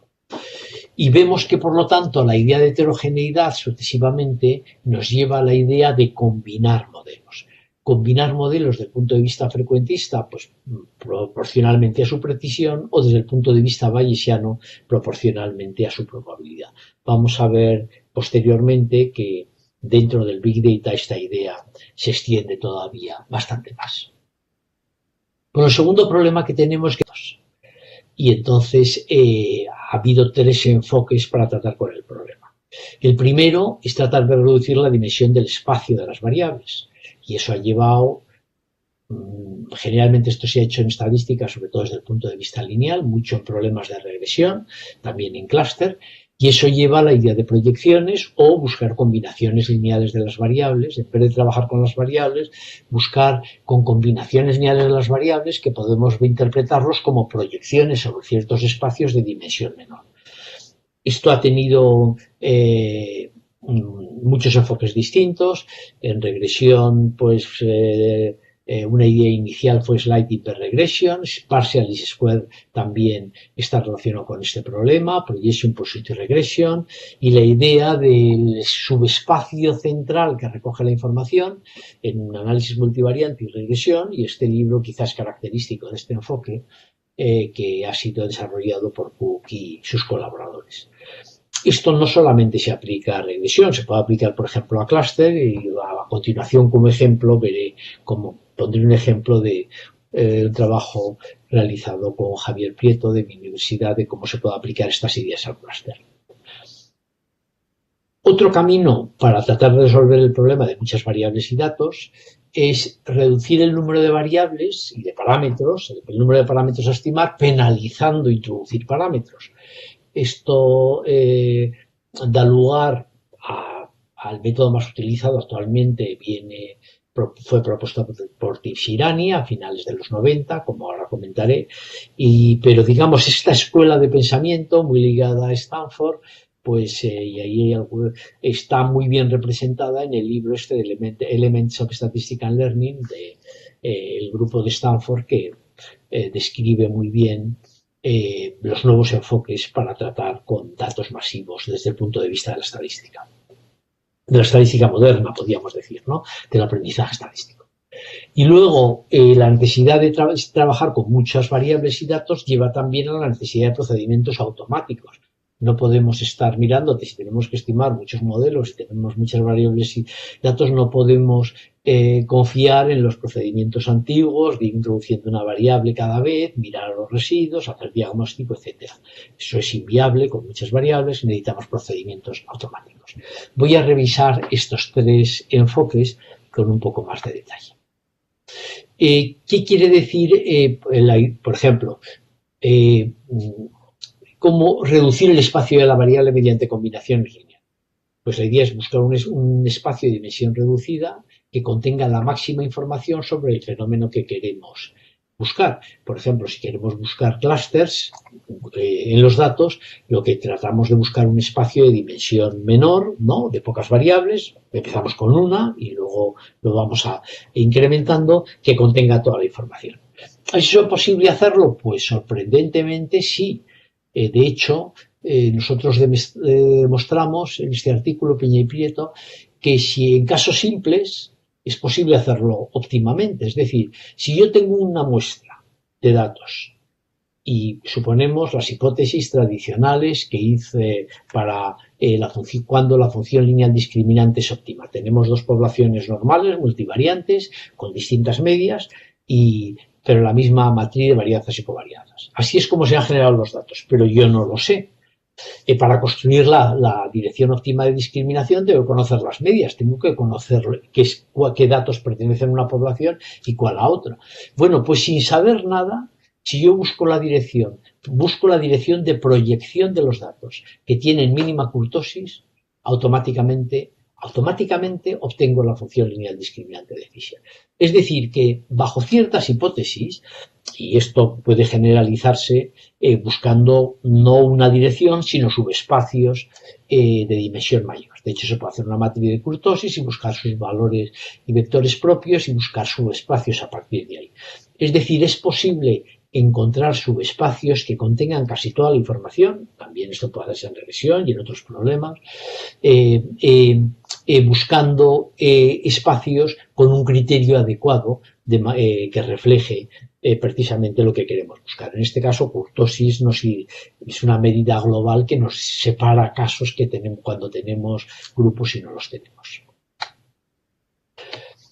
Bueno, ¿cómo podemos reducir el número de variables y parámetros? Pues la idea es penalizar. Esto tiene una larga historia que viene de los estimadores shrinkage introducidos por James and Stein ya en los años 60. Voy a resaltar este resultado porque aparte de que tiene una interpretación bayesiana interesante, pero es un resultado que es sorprendente. A pesar de los años transcurridos sigue siendo un poco sorprendente. Y lo que demostraron James and Stein es lo siguiente. Si yo tengo datos que vienen de una distribución normal y las variables son independientes, tengo una muestra multivariante de dimensión P de una población normal multivariante, P variante, y los datos son independientes, pues el estimador habitual, la media muestral, es un estimador inadmisible. ¿Qué quiere decir eso? Quiere decir que puedo encontrar un estimador distinto de la media muestral que tiene un error cuadrático medio menor. Ese estimador consiste en que doy cierto peso a la media muestral y doy cierto peso para todos los componentes, introduciendo la media de todas las variables que haya considerado. Este estimador tiene una interpretación bayesiana clara, ¿no? Porque cuando supongo que hay una distribución, esto está haciendo un shrinkage hacia la prior de alguna forma y ha tenido muchas extensiones. Esto tuvo una aplicación inmediatamente en regresión. En regresión, si tengo muchas variables que están colineales, la estimación de mínimos cuadrados es muy poco eficiente y puedo mejorar la estimación introduciendo una penalización, que es lo que se llama rich regression, y es una penalización, la penalización que propuso Hoare y Kennard, de manera que pudiéramos calcularla de manera simple, porque esto lleva a una solución simple, lineal, al poner la penalización aquí. Entonces es penalizar, digamos, con la suma con la norma del vector, ¿no? La norma 2, la norma L2, es decir, con la suma, la red cuadrada de los valores al cuadrado estimados para el vector de parámetros. Una solución que tiene ventajas cuando tenemos datos muy grandes es penalizar, en vez de esta manera como rich regression, penalizar con la norma L1, es decir, con los valores absolutos de los valores de los coeficientes, y este es el estimador lasso. ¿Qué ventaja tiene el estimador lasso? Bueno, pues el estimador lasso automáticamente nos hace selección de variables, ¿no? O sea, si esta es la función de verosimilitud, las curvas de nivel, ¿no? Vamos a un caso que tengo dos parámetros, beta 1 y beta 2. Esto es importante cuando tengo muchos, pero simplemente para poder representarlo, ¿no? Y beta 1 y beta 2 están correlados, como ven, las curvas de nivel, pues son elipses alargadas, eso me indica que hay correlación entre ambos parámetros en la estimación. Entonces ven que Si yo impongo una penalización con el cuadrado, con un círculo, esta parte de aquí, pues la solución sería esta. Pero si pongo una penalización con el valor absoluto, entonces las curvas de nivel son de este tipo y generalmente, no quiere decir esto que siempre tenga que ocurrir, pero es mucho más fácil que la solución se dé en una de las esquinas del vértice, es decir, que las curvas de nivel toquen precisamente en esta esquina, y estas esquinas, los vértices, lo que indican es una variable toma el valor correspondiente y la otra es cero. Es decir, que el lazo nos hace selección de variables. Por lo tanto, podemos reducir el número de parámetros con penalización lazo, y esto es un mecanismo bastante eficaz. Y el tercer, la forma de avanzar cuando tenemos muchas variables y observaciones, sobre todo cuando tengo muchas variables, es utilizar procedimientos automáticos. No puedo ir mirando el efecto de cada variable, y estos son los criterios de selección de modelos. Esto es utilizar criterios de selección de modelos que fueron introducidos de manera pionera en académico. Luego está el criterio Schwartz y otros muchos en el año 73. Pero voy a simplemente detenerme porque es fácil de entender la idea y es importante. ¿Qué es lo que hace el criterio de académico? Porque en su momento fue realmente, yo creo que la mayoría de los estadísticos no lo entendimos. De hecho, a mí me tocó hacer una vez de discasan en un congreso bayesiano, el primer congreso bayesiano. Yo acababa de terminar la carrera, bueno, el doctorado, y he escrito había escrito una cosita sobre el criterio de académico. Yo no lo entendía muy bien, pero trataba de ver su relación con un contraste F, etcétera, y entonces me invitaron a hacer de discasan de académico, y yo le dije, en fin, todo lo que dije reflejaba que yo no entendía bien lo que él hacía. Él fue muy amable y después de que yo dije bastantes insensateces, tal y como lo miro ahora, pero en fin, con la audacia de la juventud, pues muy amablemente me respondió que, bueno, pues que entendía que yo tuviera otro punto de vista. En fin, tuve una contestación realmente entrañable, y luego después estuvo muy amable conmigo, ¿no? Bueno, ¿qué es lo que tenía en la cabeza Kai, que desde luego yo no entendí y que yo creo que a veces no se ha entendido suficientemente? Realmente es una idea relativamente simple, relativamente simple. Lo importante es tenerla. Akaique dice que debemos seleccionar un modelo, y fue la primera vez que lo dijo. Alguien lo dijo y lo llevó a la práctica en estadística. Fíjense qué cambio tan importante, que debemos seleccionar el modelo por su predicción fuera de la muestra. Predicción fuera de la muestra. Hasta ahora los estadísticos siempre miraban el ajuste dentro de la muestra. Dentro de la muestra. Nadie miraba qué pasaba fuera de la muestra. Entonces teníamos nuestra muestra, ajustábamos el modelo y luego hacíamos predicciones, pero el modelo ya estaba ajustado y seleccionado. Bueno, Akaique, gracias a que estaba muy en contacto con problemas reales en su trabajo con la industria japonesa, a la cual dedicó la mayor parte de su vida, aplicaciones industriales, se convenció de que lo importante no es cómo ajusta un modelo, lo importante es cómo prediga el modelo, cómo prediga fuera de la muestra. Y porque aparte a lo mejor el modelo no es cierto. Es decir, como también dijo Vox, todos los modelos son falsos y algunos son útiles. Bueno, pues este es el enfoque adecuado que hay que tener y que acá hay que llevar a la práctica. Y voy a explicar muy brevemente cuál es su idea. La idea es la siguiente. Supongamos que yo tengo datos de una variable únicamente, ¿vale? Tengo una variable y tengo datos independientes. El caso más simple posible. Bueno, pues el error de predicción dentro de la muestra, como la predicción que haremos será con la media, como vemos aquí, pues este error de predicción es que es bien conocido, es decir, como en vez de utilizar la media de la población, utilizo la media de la muestra, no tengo un error sigma cuadrado, tengo un error un poquito menor, porque estoy ajustando dentro de la muestra. Bien, ¿y qué pasa si... bueno, esto se puede escribir de distintas maneras, que tengo aquí, con la varianza, pero ¿cómo estimo este error? Aquí ya aparece sigma cuadrado, que lo desconozco. Sigma cuadrado lo estimo con el estimador insesgado, que corrijo por n-1, este es el estimador insesgado, lo colocamos aquí y, en fin, nos da esta expresión. Esta es la expresión para este estimador en la práctica. ¿Cómo lo puedo estimar? Bueno, supongamos ahora que ¿cuál es el error fuera de la muestra? Pues si tengo una observación fuera de la muestra, tener este error de predicción y se puede escribir fácilmente que tenemos esta expresión de aquí. De nuevo, sigma cuadrado no lo conozco. ¿Cómo lo voy a estimar? Pues lo tengo que estimar con lo único que tengo, que es los datos de la muestra, y con los datos de la muestra tengo esta expresión para fuera de la muestra. Es decir, que el error de predicción dentro de fuera de la muestra tiene esta expresión que vemos aquí. Muy bien, pues lo que queremos es minimizar ese error de predicción, minimizar el error de predicción. En este caso es muy simple, pero la ventaja es que esto se puede generalizar con cierta facilidad. Por ejemplo, si tengo un problema de regresión, esto simplemente lo generalizo para modelos lineales. Acá hay que luego termino generalizándolo mucho más, ¿no? Pero simplemente para modelos lineales, o sea, regresión o un autorregresivo, las fórmulas son iguales. Lo que pasa es que en vez de tener 1 partido por n, ahora me aparece p, el número de parámetros. Esta fórmula, miren, es la misma que esta de aquí. 1 partido por n, en vez de tener 1 partido por n, ahora tengo p partido por n. Y para fuera de la muestra lo mismo ocurre. En vez de tener 1 partido por n, ahora tengo p partido por n. Como siempre, como he hecho en el caso anterior, vuelvo a sustituir sigma cuadrado por su estimación. Y entonces me queda esta expresión que ven aquí, que es la misma que teníamos antes, que justificaba antes, esta de aquí, con 1,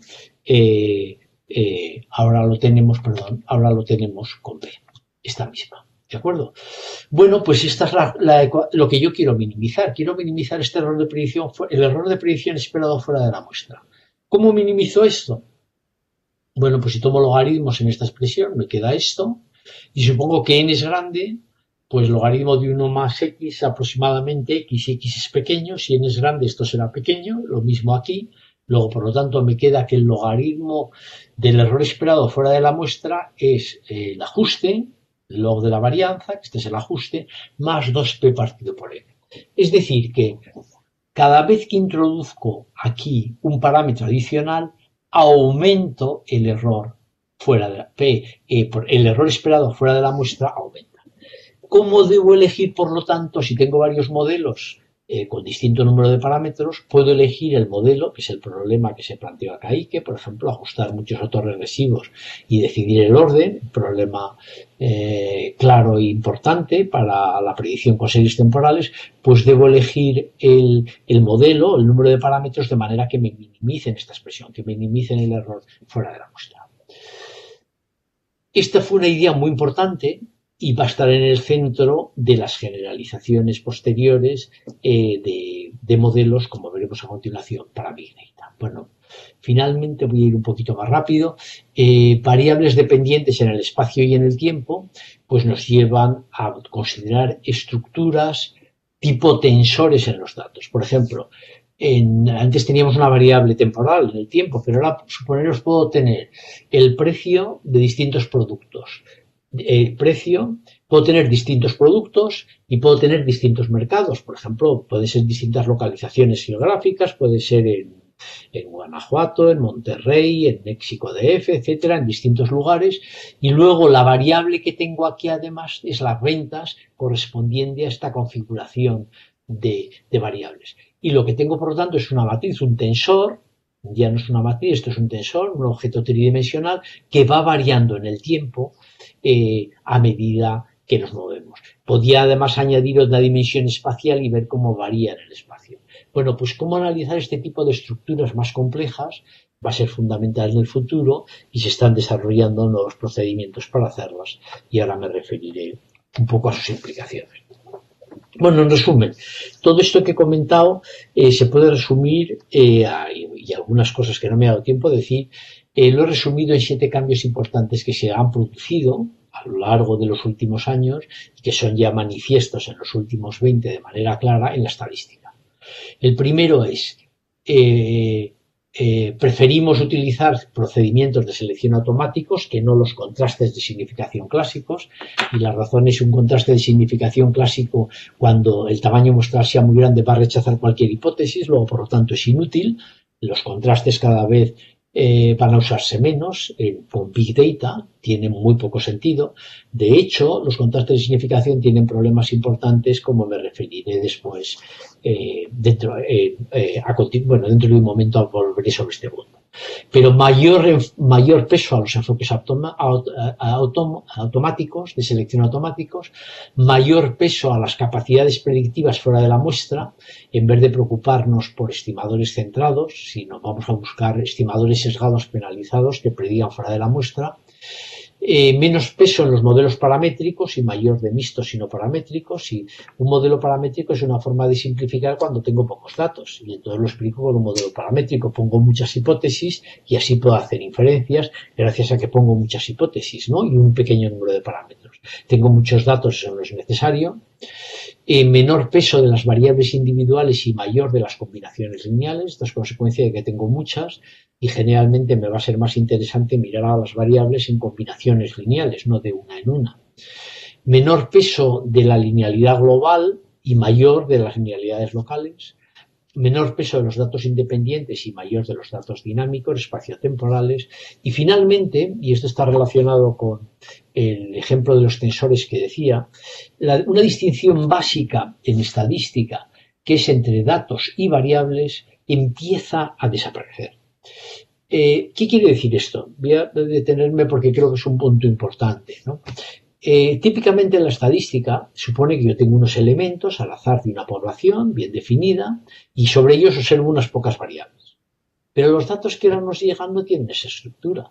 Por ejemplo, yo puedo tener un conjunto de individuos pequeño en los cuales hemos mirado el genoma y por lo tanto tengo si tienen o no presencia o la cantidad de aminoácidos, y tengo muchísimos genes.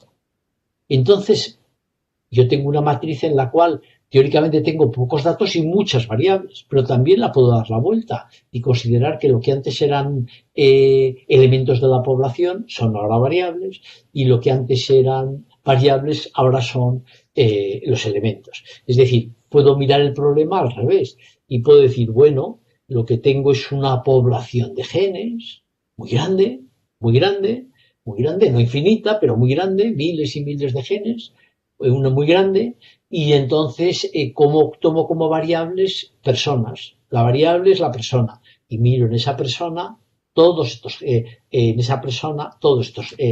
miro en un conjunto de personas las manifestaciones de los genes.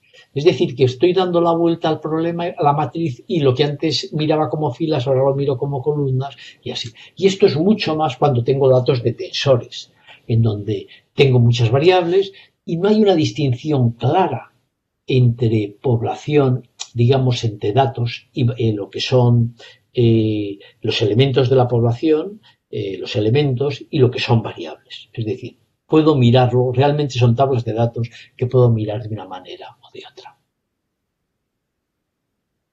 Todos estos cambios, además, se han producido al mismo tiempo que otros investigadores, ante la necesidad de mirar datos y ante la necesidad de resolver problemas importantes en muchas áreas, y la existencia de datos que se iban generando, de datos quizá distintos de los que utilizábamos los estadísticos, y se han lanzado decididamente a resolver problemas en otras áreas. Entonces, por ejemplo, análisis del lenguaje natural, lo que se entiende como sentiment análisis, el análisis genómico, problemas de conducción automática, de diagnóstico médico mediante imágenes, de redes sociales, de sistemas de recomendación, de películas, como hace Netflix o cualquier otra, o Amazon, etcétera. Todo eso ha creado, eran campos en los cuales los estadísticos no entrábamos, y donde, digamos, investigadores del campo de Machine Learning o desde el campo de la computación, pues han empezado a diseñar métodos para hacerlo y aportar información. Y entonces se está creando Data Science, de hecho, va a ser el conjunto de la estadística y de otro conjunto de disciplinas, que voy a resumir aquí. Detrás de ello, pues obviamente están las matemáticas, en un sentido muy general, como forma de estructurar el pensamiento lógico, cuantitativo, ¿no? Pero dentro de las matemáticas ahí podemos considerar las ciencias de la computación y Machine Learning, estadística, y si quieren econometría también, estadística con todas sus variantes, e investigación operativa. y todas ellas han desarrollado métodos. Hay cosas de la estadística que no son importantes para data science, los contrastes de significación, por ejemplo, creo que se van a utilizar muy poco, u otras cosas que hemos utilizado en el pasado y que no están ahí en la parte central. Pero hay muchas otras, la mayoría de lo que hemos desarrollado, que va a ser importante, pero esto tendrá que venir unido con otras cosas que se han hecho desde otros campos, ¿no? Básicamente de machine learning, etcétera, y inteligencia artificial. Es importante, muchas veces cuando se habla de Big Data, lo que no se entiende es que no se trata de estimar con más datos el mismo problema. Obviamente, entonces no hay nada nuevo ahí, tener muchos más datos, y algunos en fin, ya se ha publicado artículos diciendo, en fin, bueno, Big Data no es un big deal, quiero estimar un modelo de regresión y tengo muchos, pues lo hago de tal manera. Pero es que el problema no es estimar un modelo de regresión. El problema es entender la estructura de una imagen o ver cómo hay que mover un conjunto de instrumentos para que un coche pueda conducirse solo. Son problemas nuevos. Entonces, no se trata, digamos, de resolver con más datos lo mismo, sino de utilizar los nuevos datos para resolver otros problemas. Por ejemplo, digo porque son problemas sobre los que he leído y que hay literatura amplia. ¿Puede el uso de Twitter predecir el empleo? Tenemos datos de Twitter. ¿Podemos con eso tener una idea acerca del empleo, del paro? Efectivamente sí. ¿O cómo influyen las decisiones de compra de una persona, su actividad y relaciones en las redes sociales? ¿O se puede estimar la renta de una persona por sus gastos de tarjeta de crédito? Etcétera. Ese tipo de preguntas requiere un enfoque un poquito distinto. Bueno, ¿y cuál es el nuevo paradigma de la ciencia de los datos? Dentro de la cual yo creo que se integrará en parte la estadística. La estadística tendrá un campo específico más ligado a la contrastación de hipótesis científicas y el análisis de datos pequeños, de experimentación valiosa, etcétera, que eso siempre estará ahí. Pero me estoy refiriendo a los campos donde va el campo para analizar grandes masas de datos que recibimos de forma continua y automática, con muchas variables. Bueno, pues los tres principios, digamos, de este nuevo enfoque, que no son exactamente principios de Machine Learning, sino son principios, yo creo, síntesis de lo que se está haciendo, y yo creo que donde se va a avanzar es, en primer lugar, más que buscar un modelo óptimo causal, que es lo que normalmente hemos hecho en estadística, vamos a buscar buenas reglas predictivas. Y buenas reglas predictivas quiere decir fuera de la muestra. Y vamos a elegir una regla predictiva, no un modelo, ¿no? Como veremos, una regla predictiva típicamente es una combinación de muchos modelos. Es muy importante que la regla de predicción se debe elegir por su capacidad predictiva fuera de la muestra y no por la significatividad de los parámetros, como hemos hecho en estadística o algún criterio de ese tipo. Y luego esa regla de predicción, además, típicamente va a ser el resultado de combinar muchas reglas de predicción distintas. Bueno, voy a tratar de explicar estas ideas un poco brevemente. Reglas de predicción empíricas en lugar de modelos causales. Esto puede sonar a primera vista un poco chocante, porque básicamente, como contamos la estadística, hay una teoría o una relación entre variables, nosotros sabemos cuáles son las variables y vamos a construir un modelo para explicarlas. Pero eso ya no es cierto, ni siquiera es cierto en estadística cuando hemos tenido que utilizar muchos datos. Por ejemplo, si yo quiero prever muchas series temporales, pues ahora el modelo que más se utiliza es el modelo factorial dinámico. El modelo factorial dinámico, que también se ha utilizado mucho en sociología, etcétera, desde hace tiempo, el modelo factorial clásico, ¿no? Pero un modelo factorial dinámico trata de encontrar unas variables latentes, que no sabemos cuáles son, y luego hay que interpretarlas, que son las que nos explican la dinámica del sistema. Es decir, allí no hay causalidad. Ni siquiera sabemos, cuando buscamos un modelo factorial dinámico, cuáles son los factores, cuántos va a haber y cuál es su dimensión. Todo eso lo determinan los datos. ¿Y qué es un modelo factorial dinámico? Pues ahí tenemos la ecuación. Suponemos que un vector de series temporales se genera con ciertas cargas, es decir, por el efecto de factores, de un pequeño número de factores, generalmente mucho menor que observaciones, que actúan sobre las series más un ruido.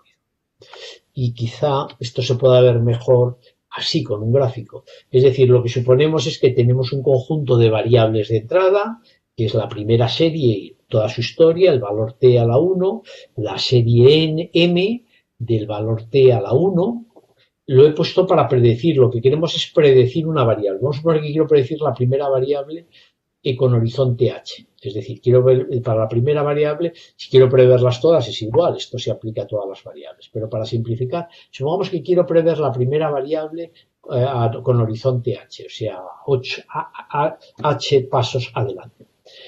Bueno, pues ¿qué es lo que hace un modelo factorial? Lo que el modelo factorial dice, todas las variables entran en unos puntos, en esos puntos se ponderan y sale una salida, hacemos una ponderación lineal. Aquí obtenemos una ponderación lineal de todas las variables, que son los factores, y luego esos factores se unen al efecto específico de cada variable.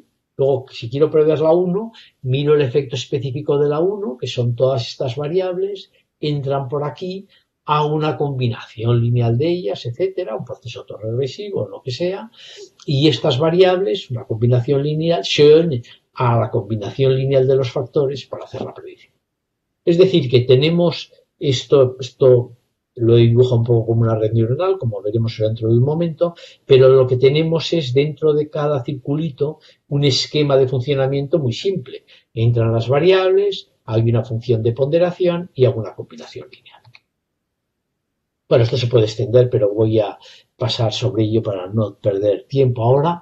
Entonces, ¿qué es una red neuronal? Pues una red neuronal, en fin, ahora volveré a explicarlo, pero voy a quizá primero explicar qué es una red neuronal y luego hablaré de su justificación. Una red neuronal hace algo muy parecido a un modelo factorial. Lo que pasa es que tiene en los nudos, ahora hace una cosa un poquito más complicada. Hace una combinación lineal y luego permite que la salida sea una función no lineal de esa combinación lineal. Es decir, como salida del nudo, en vez de dar la combinación lineal, aplica generalmente siempre la misma transformación, una transformación no lineal, a esa combinación. Entonces, ¿qué es lo que hace una red neuronal? Pues una red neuronal, además, permite que haya distintas capas. En un modelo factorial tenemos únicamente una capa aquí, que crea los factores. Aquí permitimos que además los factores se vayan combinando en distintas capas, de forma no lineal. Es decir, aquí tengo los datos de entrada, las series, esto van aquí, y aquí ya tendría los factores iniciales. Pero esos factores a su vez se pueden volver a combinar de forma no lineal para crear otros superfactores, podríamos decir, y estos superfactores que contienen la información de estos, agregada de alguna manera, son los que determinan la predicción. Esta es una red neuronal con dos capas intermedias.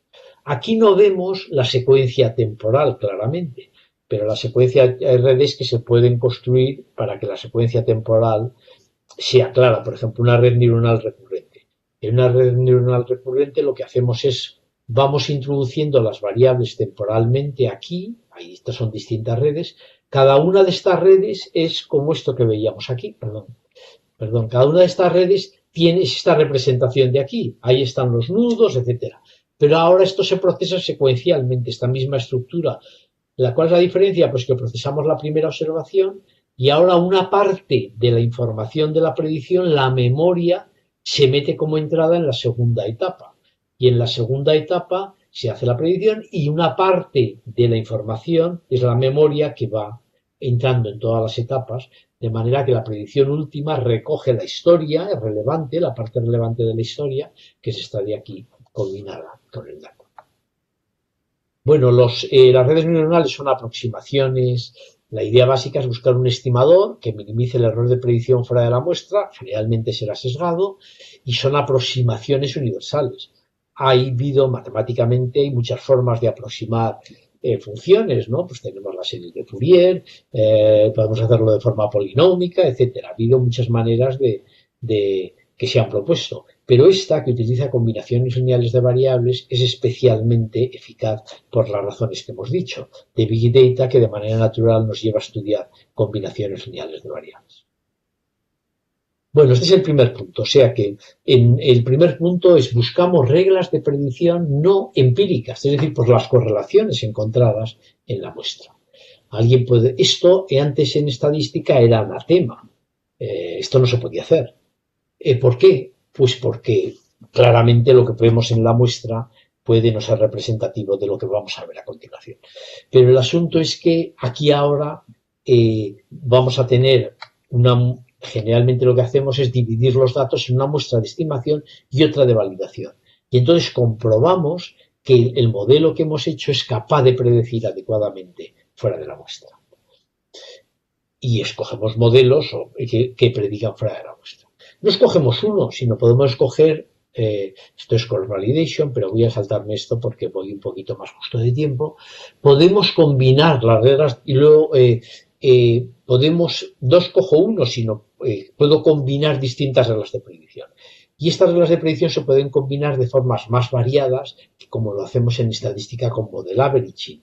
Puedo, por ejemplo, generar nuevas reglas de predicción perturbando los datos, haciendo bootstrap, es la idea de bugging, o también con boosting, que es la idea de hacer predicciones con modelos muy simples de nuevo y combinarlos, etc. Es decir, que para resumir, el paradigma clásico de la estadística, que todavía a veces explicamos en clase, trato de buscar un modelo causal para prever, pues trata de buscar un modelo y que se ajuste bien dentro de la muestra, que explique bien la muestra, pues esto yo creo que va a ir cambiando cada vez de forma más rápida hacia la mayor eficacia es que sea capaz de prever fuera de la muestra, no que explique dentro de la muestra. Y aparte, un modelo óptimo solamente tiene sentido si pongo unas hipótesis muy restrictivas. Si no, tiene muy poco sentido. Voy a rechazar casi cualquier modelo óptimo con un contraste a partir de los datos, a cualquier modelo que haga. Entonces es mucho más flexible y más razonable suponer que tengo combinaciones de modelos y que mezclándolos adecuadamente son los que me van a generar buenas reglas de predicción. Bueno, el ejemplo voy a pasar muy rápido sobre él porque es un ejemplo de análisis de una red de clientes en el Banco de Santander. Y está publicado y por lo tanto, como es muy importante que verifique el tiempo justo, que no me pase de tiempo, pues voy a saltármelo. Básicamente lo que hace es analizar, ver qué información nos puede dar una red de clientes para un banco. Y la verdad es que nos da información muy nueva, muy importante. Por ejemplo, nos dice, para si queremos preverla, solamente voy a dar un ejemplo porque está descrito y es muy publicado y por lo tanto el que tenga interés puede mirarlo con atención. Pero, por ejemplo, al introducir las variables más útiles para prever si un cliente va a entrar en morosidad o no, va a devolver un crédito o no creado al banco, por ejemplo, es ver su situación dentro de la red social y ver qué proporción de morosos tiene alrededor. Es decir, si no tenemos el network, si no hemos hecho la red de clientes por sus relaciones, por las relaciones económicas que tienen entre ellos, esas variables no podríamos considerarlo. Es decir, considerar la estructura de red es fundamental para mejorar las predicciones y hacer modelos estadísticos. Bueno, conclusiones muy brevemente, simplemente que quería insistir que vamos a tener los estadísticos grandes oportunidades de aprender con el análisis de los nuevos datos, con imágenes, vídeos, sonidos, datos de redes sociales, etc. Y un problema importante es buscar cómo está la información que hay allí, la información relevante, porque hay gigas y gigas de información, pero la información relevante hay que extraerla y eso no es nada trivial. Y cómo tenerla en cuenta para hacer modelos predictivos, para eso es fundamental colaborar con gente que conozca el área. Y una recomendación simplemente para las jóvenes que me estén oyendo y para su investigación. No compensa hoy invertir en mejoras incrementales en problemas antiguos. No vale la pena hacer eso. Lo que hay que hacer es arriesgarse y encontrar soluciones, aunque sean parciales, a los miles de problemas nuevos que están apareciendo con la creación con la presencia del Big Data. Y animo a todas las personas, a todos los jóvenes, a que traten de meterse en ese campo porque yo creo que va a ser fascinante y que se van a encontrar resultados muy importantes. Bueno, la presentación que he hecho está basada en estos tres elementos. Uno es un libro con Ray sobre Statistical Learning with Dependent Data, que explica bastante el caso de series temporales y, desde el punto de vista de Machine Learning, aparte de series temporales múltiples y modelos factoriales. El ejemplo hay dos ejemplos sobre Big Data en este artículo con Pedro Galeano, que se publicó el año pasado como un artículo invitado con discusión en TES, que es este de aquí. Y algunos, desde el punto de vista económico, la influencia del Big Data sobre la predicción de series económicas pues está revisada también en esto, que es un capítulo de un libro que saldrá próximamente.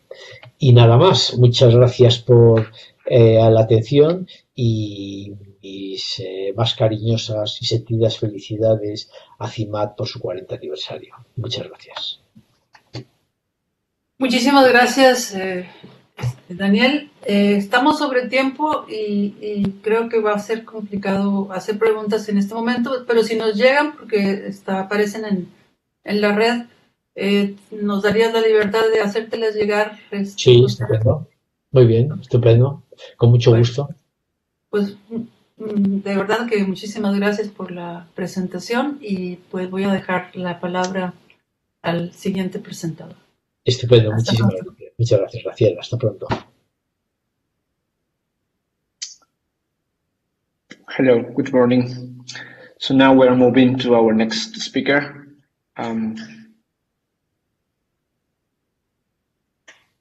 Professor Mark, can you please share your slides?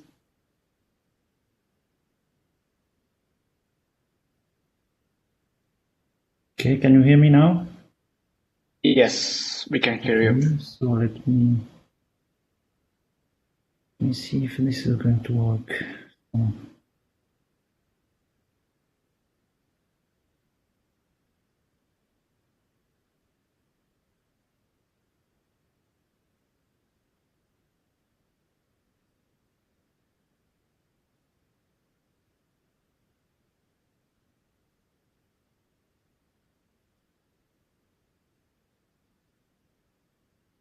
Ready. Can you see my screen? Yes, yeah, that's okay. Yes, thank you. So today I am pleased to introduce Professor Mark Jenton, a distinguished professor from King Abdullah University of Science and Technology in Saudi Arabia. Professor Mark is a well-known statistician due to their significant collaboration in statistics. He has worked in many different areas, such as robust methodologies, spatial temporal modeling, functional data, skew distribution, etc. He has been at different universities, at MIT, at North Carolina State University, at University of Geneva in Switzerland, and Texas A&M. He has published more than 250 papers in top journals. He is fellow of American Association for Advancement of Science, advanced distinguished lecturer from Kansas State University, fellow of Institute of Mathematical Statistics, El Sawari Award from Excellence from the International Environmetric Society, fellow of Royal Society, the Royal Statistical Society, elected to the International Statistical Institute in 2008, fellow of American Statistical Association. So today he will be sharing with us techniques of how to visualize data when data are assumed to be continuous functions. So with that, I ask that you give me your full attention to Professor Mark Jenton and help me in welcoming him to this space. So Professor Mark, the space is yours. Okay, thank you very much, Isra, for the introduction. I'm delighted to be part of your celebration. This is great. I think I had 2 visits to CIMAT, and I hope to come back in the future. So can you all hear me if I speak like this? Or? Yes, perfectly. Yes. Okay. Yeah. Right. Okay, so the talk today is about functional data visualization, in particular looking at objects that come as curves, surfaces, and trajectories. This is a topic I've been working on for the past 10 years and I like quite a bit. So I'll show you some ideas, maybe some you've seen already in the past, but there are some new ideas also from recent work with members of my group. So this is what I plan to talk about. First, I'll give you some example of functional data so that you can see what I'm interested in this project. I'll show you some ideas about how to visualize this functional data. And then I'll go into some more details about how we can rank such function with ideas of depth or outlierness. I'll talk also a bit about outlier detection. And then I'll focus in the part number 5 on trajectories and how we can have box plot for those and some other type of plots. So that's roughly what I plan to cover in these 50 minutes or so. So first, let me tell you a little bit about functional data. They can come first as curves, so function of time. So this is what we have in the left plot, for example. So horizontally, we have time in months. And vertically, we have a sea surface temperature taken in the Pacific region. And each curve represents 1 year of data. So we have a sample of curves. Each object is a curve. And we're interested in visualization of this data. So this data here are univariate. There's just one variable, sea surface temperature. But also, of course, this curve can come as multivariate functional data, multivariate curves. So this is an example on the right here, where you have temperature as function. So here, the time is in days. You have 1 year of data for each curve. So you have temperature, but you have also other variable. For example, precipitation, and here the log of precipitation is plotted, and wind speed, for example. So you have a three-dimensional functional data to consider. So that's one first type of data that comes as curves function of time. The second type of functional data is when the index is not just time, not just one-dimensional, but it can be two-dimensional or more. And by this, I consider basically surfaces or images. So on the left, you have an image from the brain of a patient, and you can imagine that you have a sample of such images. So at each location in this two-dimensional space, you have a certain intensity that represents basically this image. On the right, you have another image. It comes from the output of a climate model. It's about temperature. In fact, anomalies here are plotted. You have different colors that correspond to a different scale here. And again, you have a set of such images. And at each observation is associated a location, a two-dimensional location in this region. You have a set of images, you have a sample of such images, and you're interested in summarizing the information in the sample of images and rank them and so on. So that's the second type of data that I would like to consider. And a third one is what I call here trajectories. It's a special case of multivariate curves. And here I have three different examples. The first one is about hurricane paths. So this is in the Gulf of Mexico. This should be of interest to you, especially these days, the end of the hurricane season, but maybe there are still some around. So this is in fact simulated curves from a simulator for hurricane paths. And you see that you have a set of possible realization. This hurricane, they start from this region here and they go into some direction. So you have a sample. So these are basically bivariate data, but they are plotted as a function of time. So the two coordinate x of t and y of t give such a trajectory. And you see that you have a sample of such curves. And what we would like to do is to try also to summarize the information in these trajectories and maybe find unusual trajectories and so on, or kind of median, most representative trajectory. In the middle, this is a case of a migration pattern of certain birds. So this is in China, and they tend to migrate to the north. And again, we have a set of curves, trajectories. And the last one here is a distribution of Antarctic petrel. This is a type of bird that feeds on krills, a kind of shrimp that you can find here in the sea, and they tend to go to some places, and this is the data that we have basically. So you see it's quite messy, and again we would like to summarize the information, visualize the information in this data set a bit better than just these plots. So this is what I want to do in this talk. Basically 3 types of data.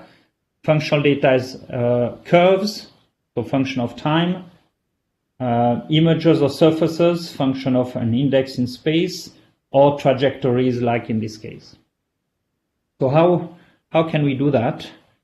Well, one of the simplest tools for data visualization in the classical univariate case is the idea of the box plot. And you know in Statistics 101 course that if you have one-dimensional object, for example, real number, you could construct such a classical box plot. You would sort your observation, just to remind you, because we're going to do a similar thing. You sort your observation from the smallest to the largest. You find the median. This is represented by this bar here. This box here is defined by the upper and lower quartile of the data. And then you can come up with some rules. For example, from the upper part of the box, from the upper quartile here, you add 1.5 times the interquartile range, the height of the box. This gives a threshold somewhere that is not represented on this plot. And any observation beyond this threshold is flagged as potential outliers. And you do the same from the lower quartile here, and this one is flagged. And then you bring this whisker to the nearest observation, for example. And this gives you some information about the shape of the distribution, the spread, if there is some asymmetry, and so on. So this is a very ingenious idea from John Tukey in the 70s. And so the question now is, can we use this type of ideas for this 3 type of object that I have described, the curves, the surface images, and the trajectory. So this is what we want to do. And so to do that, we need to think about how we're going to rank those objects. Because when you have real numbers, well, it's fairly simple to sort them from the smallest to the largest. But when you have a set of curves, or surfaces, images, or trajectories, then how do you do this ranking? So that's one question that we'll have to try to answer. So here, first I'm going to tell you how we're going to extend this idea of box plot to those different settings. So you see this idea of functional box plot is almost 10 years old now. And here's again the data that I showed you at the beginning, this sea surface temperature, and this is the construction that we had proposed, this functional box plot, where once you are able to sort those curves, you can find the deepest, the most central or most representative, that would be the median. It's this black curve here, a true curve of the sample. And then you could look at the 50% deepest curve in the sample, and you look at the envelope, and this is represented by this magenta area. It's what we call the box of this functional box plot. But of course here that box, that envelope, has a shape that depends on the shape of the curves in the sample. And then you can use a rule a bit like in the one-dimensional case. You take the upper part of the box, you add 1.5 times the height of the box, that would correspond to the interquartile range. So this will change through time. Of course, the height is different.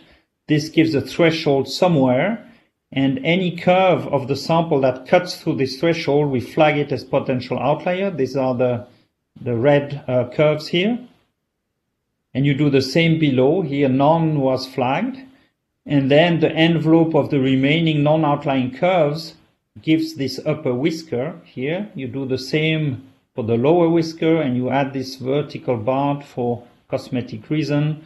And then hopefully you can see the shape of a box plot, but now that is deformed depending on the shape of the curves in the sample.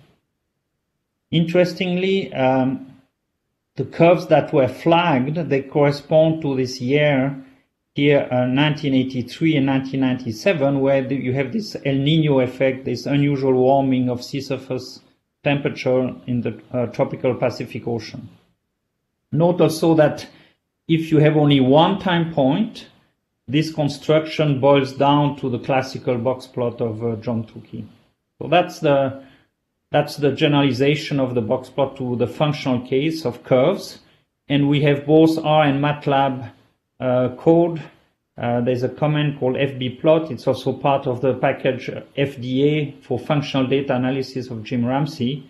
And it's very easy to use. Basically, you enter a matrix that corresponds to the different curves and the different time points where the curves were observed, and then you run this and you can produce this type of plot. Why is this functional box plot useful or of any interest? Of course, if you work in functional data analysis, then all objects are function, are these curves. So it's very natural to either on data or simulation experiment to summarize your result with such a functional box plot. But beside functional data analysis, there are many areas of statistics where you have very naturally functions. If you think about time series, you're going to have an autocovariance function. It's going to be a function of distance in time. In spatial statistics, you have variogram or covariagram. They're also a function of distance in space. Similarly, when you look at extremes, you have extremal coefficient function of space. Or you can also think about return level, log periodograms, forecasting scale of a curve, and so on. All these are functions. So if you do many experiments, many simulations, you could estimate those quantity many times. So very naturally, you have many curves. So just to give one example of this idea, a very simple example where you have an exponential variogram. So it's essentially like an exponential covariance function, but you look at variance of differences of the process at lag h, at distance h, has this form, and has a range parameter theta here that is taken to be 0.25. And now we simulate realizations in the unit square of a Gaussian process with mean 0 and this exponential variogram. And this we simulated 400 random location in the unit square. So for such a realization, we're going to estimate this parameter theta. And here there are different techniques. What you could do, you could estimate this variogram empirically and fit this parametric model either by least square or weighted least square, for instance. Or you could assume a Gaussian process or Gaussian distribution, write the likelihood and compute the MLE. So for each realization of this Gaussian process, you have 3 methods to estimate theta, and you do this 1,000 times. So for each of these 3 methods, you're going to have 1,000 estimates of theta, and to each of them correspond, in fact, a curve. So for each method, you have 1,000 estimated curves. So what I have plotted here is a summary with this functional box plot of this 1,000 estimated curve by each of the 3 methods. Ordinary least square, weighted least square, and maximum likelihood. And now I have plotted also in green. I don't know if you can see this very well, but in green you have the true variogram curve.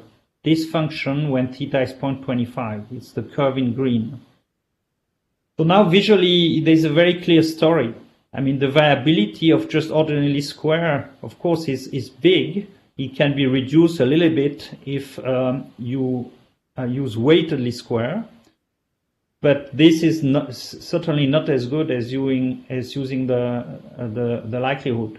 So under the Gaussian likelihood, if you know that this is the true model, then the MLE is much better and the variability is much smaller. So you have summarized the result of this 1,000 simulation through this box plot now for function. Well, this is a toy example. Variogram or covariance function in general have more parameters, so you can vary more than one parameter, and it's much more complex. But here it's just for illustration. If you want to look at more experiment, I had a student working on this kind of problem, and there's a paper in Econometrics where we looked at more complex setting to do that. So this is the case of functional box plot for curves. Of course, it's not difficult to think about an extension to the case of surfaces or images. And this we call the surface box plot. So same idea. Now you have a sample of images that you could view as a sample of surfaces, because at each location in space you have an intensity. And then if you can rank those surfaces, you can find the deepest. This is the median surface here in the middle. The box is defined here. So it's the envelope of the 50% deepest surfaces in the sample. And then you could define whiskers, similarly as what I described before for curves, detect outliers and so on. So we have also an app for that. It's called Surface BP, for Surface Box Plot. Here it's used to illustrate these brain images. There are like 430 such images. For each of them, we can compute a depth value. So that says how deep a specific image is in the sample. You can plot, so this we call volume depths. Here you can plot for each image. So this is horizontally, you have the index of the images, vertically this depth value. Those are all the depth value. The largest is represented here in red. This will correspond to the median, and you can extract that image. It's this one. This is the median curve. Then you can have a 3D representation as well. You can have the envelope and the upper and lower whiskers to correspond to those different images. Those are not true images anymore because they are made up of, they are envelopes. So they are made up of different parts of different images, but the median is a true image. And then you could, I mean, this is an exploratory tool, so you could click on certain points here, certain depths, and extract the corresponding image. So if you click here on this, with this green arrow on this one has a low depth value, so it's going to be shallow in the sample, so more outlier looking. And you can extract that image. It's here with this same green color extracted. So this one is unusual compared to what you have in the sample. In particular, if you compare it with the median, you can see that those regions here are very different to those one, and this region here, box plot, and the associated plot that we call Msbdwo versus VO plot.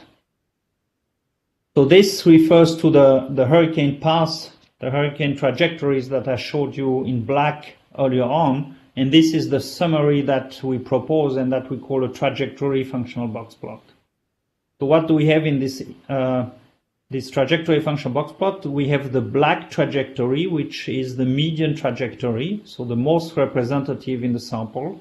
So this is good news for you guys because the median seems to go up there and not in that direction. But that's not the only one. So that's the most representative, but there are many other curves. So the different color here represent different level of depths. So 75% of depth, this purple, then the magenta correspond to 50%, so the envelope like we had in the classical functional box plot. Then the pink correspond to 25%, and the red, the dashed red, correspond to unusual trajectories. So you see there are some that go in your direction, but there are also some that go, of course, towards Florida and so on. Now, this associated plot is what we call the Msbdwo plot. So MSBD is a measure of depth. It stands for modified simplicial band depth. So of course these trajectories come from bivariate functional data. So this is why we have this simplicial band depth that that is used. And vertically is a measure of wiggliness. So this we call wiggliness of outliningness. And basically we use this to color this different curve. You see, we use a threshold. I'll tell you a little bit more about that later on. the threshold allows us to flag this point in red, and to each point corresponds a curve that we say is an outlier in the sample. And then the different colors here. So first the depth, the highest depth here is represented by this black point, and this one corresponds to this median trajectory. And then the purple corresponds to this 75% deepest, magenta the 25%, and the pink corresponds to the 25% deepest. So this is associated and used to color this trajectory functional box plot.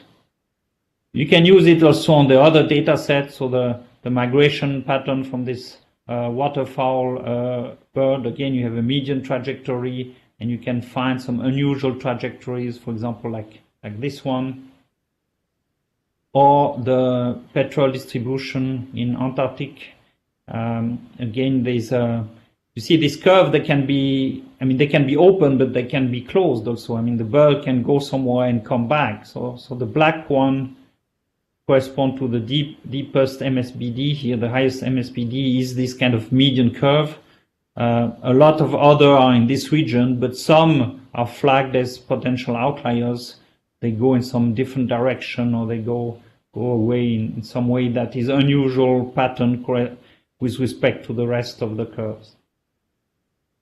So this is the idea of the functional box plot, first for curves, then for surface images, and now for trajectories. So basically, this could be the end of the talk. The main message is this: 3 types of functional data and 3 ways of visualizing this functional data. But if you stay a bit longer, I'll try to tell you a bit more on how we construct those different visualization tools. So first, in general, we're going to be dealing with functional data that are multivariate. So not just one variable is observed. So typically here I'm going to look at function of time t, so from an interval that also is often standardized to the unit interval, but we have p variables. And sometimes p equals 1, but also we can have p larger than 1. This happens in the case where you have more than one variable, of course, but also it's fairly natural to look, even if you have only one variable, to look at not only that variable, but a derivative of first or maybe also second order. So it's fairly natural to have, in fact, multivariate functional data. And then the idea of depth is used to do the ranking. So we're going to rank the curve from the deepest, or the most central, that we call also the median, to the most shallow, the most outlying, the least representative curve in the sample. And here we cannot rank those curves just like one-dimensional numbers from the smallest to the largest. We need some other ways to do this ranking.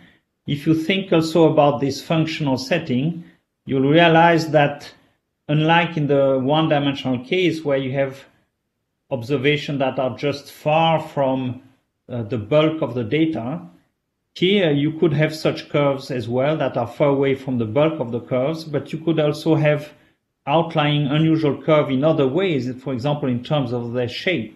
So this means that is much more difficult to kind of define unusual or outlying curve in this setting. Also, there are many different proposals to do this ranking, and you may come up with your favorite ranking. In the end, it doesn't matter too much. I mean, some ranking maybe are better than other in certain settings, but whatever your ranking is that you like, you could use it to do this ordering and then to construct a functional box plot with your ranking. So here I just describe this idea of band depths to do the ranking proposed by Sara Lopez Pintado and Juan Romo in their paper in JASA in 2009. That one is described for univariate functional data, so p equals 1. And you can define it with probabilities and formulas. Here I'll just give you the idea. The intuition is that if you have a sample of curves, here 4 curves, y1, y2, y3, y4 as a function of time t on the unit interval, you could take 2 curves, for example, y1 and y3, look at the band that they form. This is represented in this gray shaded area. And then for a given curve, for example, y2, you check whether y2 is in that band or not. And you count 1 if it's in the band and 0 otherwise. And you do this for all possible bands that you can form. So if you have n curve, you're going to have n choose 2 such bands. And intuitively, if a certain curve is often covered by these n choose 2 bands, then it's going to be more central. And if it's seldomly covered by bands, then it's going to be more shallow. So that's the basic idea. Except that, of course, there will be cases of curve like y4 that are partly in the band and then come out. So with this strict 0-1 definition, you would count 0 for that curve and that band. But the modification, the modified band depth, is to say, well, you count for how long it's in the band. So here it's 40% of the time it's in the band. So you count 40% for y4 with respect to that band, and you do this for all possible bands. Of course, one problem with this definition, if you just apply it like this, is that if n is large, if you have many curves, then n choose 2 will be very large. And computationally, this is going to be a problem. So we also basically propose a fast version to compute this band depths. And the idea is quite simple. If at a fixed time point for a given curve, if you know how many curves are above and below, then you know it's only joining those pairs of curves that will create a band that will cover your curve of interest at that time point. And by using this remark, you can essentially reorder your curve and extract exactly that information, so you can compute very quickly this band depth. So for example, we can rank 1 million curves, each of them being observed at 50 time points. You can rank them in about 30 seconds in R and maybe 15 seconds in MATLAB. So it's quite fast. So this means that a sample with 1 million curve is not difficult to rank. Now, if p, so that was for p equal 1. For p larger than 1, you can again extend those ideas in various ways. What we proposed here is a modified version of simplician depths, but for functional data. So this is called simplicial band depths. Now, instead of an area like this, if you have, for example, bivariate functional data, then this area will become kind of cylinder, where if you cut at a fixed time point, you will have a triangle. So it's a tube that is formed by triangle. And again, you can check whether a given bivariate functional curve is in that tube or not. And you count 0 if it's outside and 1 if it's inside, and so on. So you can extend this idea to more than one variable. It's not very difficult to do that. Okay, but still in the multivariate case, this idea of band depth is not so easy to use, because there are some settings where one runs into troubles. And here's an example of what could happen. Here we have bivariate data, so x1 here and x2 here as a function of time vertically. And we consider a sample where we have 42 curves. 41 of them are very simple, they are just straight line. So basically x1 and x2 is constant as a function of time. But there's one curve here represented in red that is a spiral that spirals like this over time. So this is a 3-dimensional plot. If you would cut it at a fixed time or project all these curves to time 0, this is what you would see. This straight line would project to a point here and here and here, and this red spiral would kind of project on a circle. And you see the problem here. I mean, this red curve very clearly is different from the rest. So you would like to flag it as a potential outlier. But what happened is that this curve is still kind of central. You see, there are still curves that are outside here.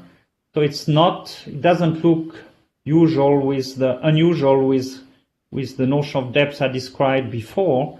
So what we need to do is, in fact, trying to take into account the direction in which the curve is outlined. And to do that, we look at this idea of directional outlinedness.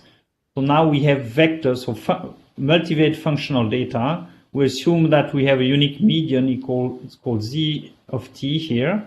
We have a certain statistical depth, small d, and we define the vector of direction outlinedness, capital O, so this is a vector in this fashion. So it's the vector vt, which is simply the unit vector that points from the median to the point x of t. So this is vt defined here. And then we have 1 over the depth minus 1. So you see, if the depth is large, so this means that the point is very deep, then this is going to be close to 0. And so this is going to go to 0. So the outlinedness will be small. If, on the other hand, d is close to 0, so the curve is very shallow, is very unusual, then this will blow out and this will go to infinity, basically, and so the outlinedness will be very large. So based on this vector O of outlinedness, we define these 3 summaries. Functional directional outlinedness of FO is the integral over time of the square of the norm of this vector O. You can define a vector of mean outlinedness, or mean directional outlinedness, MO, simply integrating this vector with respect to t. And the variation or variance of directional outlinedness, VO, is a measure of the variance. So you center the vector with the mean first, and then you take the square of the norm, you integrate. You can have a weight function also through time. We're going to use just the identity for W of t, but you could play with this as well. So why is this of interest? So here you have a small animation that shows a set of curves. There are actually about 50 curves here in gray. They are almost straight line with a little bit of noise, but 4 of them are deformed with outliers that appear only during a period of time. So this blue, well, these 4 colored curves are kind of unusual with respect to the rest. If you compute the depths of each curve, then typically the colored curve will have a large depth, but not necessarily the deepest. And you see, you cannot very well separate them from some other curve. The reason is that they are outlying only during a small period of time. If instead you look at outlinedness, then at some point they really separate from the bulk, and you can see much better. So these 4 colored points correspond to those 4 curves, and to describe the outlinedness, you see they really separate. So the point is that this outlinedness here is going to be better to kind of distinguish these unusual curves. I'm going to skip this. I'm going to tell you about a couple of properties that you can study for this different quantity related to this. You can look at invariance under transformation, minimality at the center, monotonicity. So these are kind of classical properties. You can study the consistency. You try to estimate these different quantities. But here I'll focus on this decomposition that links those 3 quantities, namely that this functional outlinedness is equal to the square of the norm of this vector mean of outlinedness plus the variance of outlinedness. You see, this relationship is interesting because it says that if the shape of the curve is very different from the bulk, then this variance of outlyingness is going to be very small. And this means that the relationship between FO and this norm is quadratic. So this was used as a way to try to find unusual curves. So let me describe here just the first row of this plot, of this page. The second row is a bivariate case in a similar way. So here again you have in gray a bunch of curves that are all somewhat similar, linear, but the one in color are different. Either they are same shape but moved away, like this magenta, or they have different shape, or they have different shape and move away, like this cyan. What has been proposed in the literature is to do plot of this type, MO and FO. So these are the values for this different curve. Again, the color corresponds to the colored curve here. What is plotted is also exactly this quadratic. So if VO is set to 0, you have this quadratic relationship. So this parabola is represented here. So what you should see is that you see these 2 points, the magenta here and the cyan correspond to these two curves. This one here has a shape very similar to the gray one. So the VO is close to 0. So this point the point corresponding to this curve should be basically on the parabola. So this is basically the case. You can see it here. Now, the cyan one, there has a shape that is also different. So the VO should be different, and this means it should be away from the parabola. It is a little bit, but it's difficult to see. So the point is that this plot of MOFO, in fact, is not very informative, is not very useful to really detect different shape. What we suggested very trivially here is to plot, in fact, VO and MO. So MO, the mean outlyingness, can tell you if you have departure in terms of magnitude. So you see most curve, the gray ones and this one here, they have a value of MO that is about similar. But this one and that one have a value of MO that is quite different, and this is because they were shifted away above or below. Now if you look at VO, VO is what is changing the shape, measures different shape from the bulk of the curve. So if you look at those, you see the magenta, the VO value is about the same as the gray one. This is because the magenta is a curve similar to the gray one, but it was just shifted. So the shape is about the same, but these other ones here, the VO is quite a bit bigger, different level of how big they are, but they are bigger, and so this suggests that those are unusual curves and will help us in detect them as unusual or outlying with respect to the bulk of the curves. You can do this plot, this VOMO plot, also in an array type. So this was really univariate. If you think about p equal 2, you could have one of these, so MS plot. So this is for magnitude shape plot. So magnitude is described by MO and the shape by VO. So you can do it separately for each variable, x1 and x2. So this is on the diagonal. You can see this in an array on the diagonal. And the off diagonal are bivariate MS plots. So the MO for x1 and for x2, the two variable, and vertically the VO. And you can see that if you have p equals 3 or more variable, you could have such an array, a bit like you have array plot in R to do scatter plots. Okay, so let me see here about the time. I think I will, maybe I talk about this example. So this is weather data in Spain. We have weather station, 73 weather station during this period. It's taken from this R package. We have also the location in terms of longitude and latitude and the altitude of each of these weather station. We have average daily temperature and log precipitation during the period. And what we've done is first to separate this station into 6 different groups based on their geographic location. So no statistics, just looking at the location. And then we try to check if those groups can be distinguished based on the weather record, so based on the data and this different idea of depth. So these are the temperature curve and log precipitation.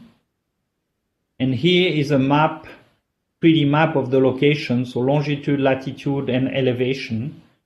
We have colored them with different colors. So the gray, so this is, I mean, you cannot see very well, but you can guess that this is above Spain, essentially. And there are some unusual due to the altitude, and these are some in the Canary Islands. And again, there are differences based on the altitude. So these are the 6 color correspond to different groups of curves. These colors that we found from here, just from the geography, are represented here and here. So here, no statistics. But what we did then is to do this MS plot of VO and MO for temperature, and here for log precipitation.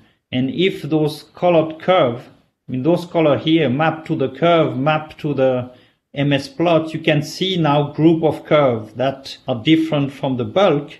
And so this suggests that, in fact, we should be able to identify those group of curves. So, for example, this one here, you see log precipitation, you can see that it's pushed up here, is different from the bulk, and in fact, it does separate in this fashion here.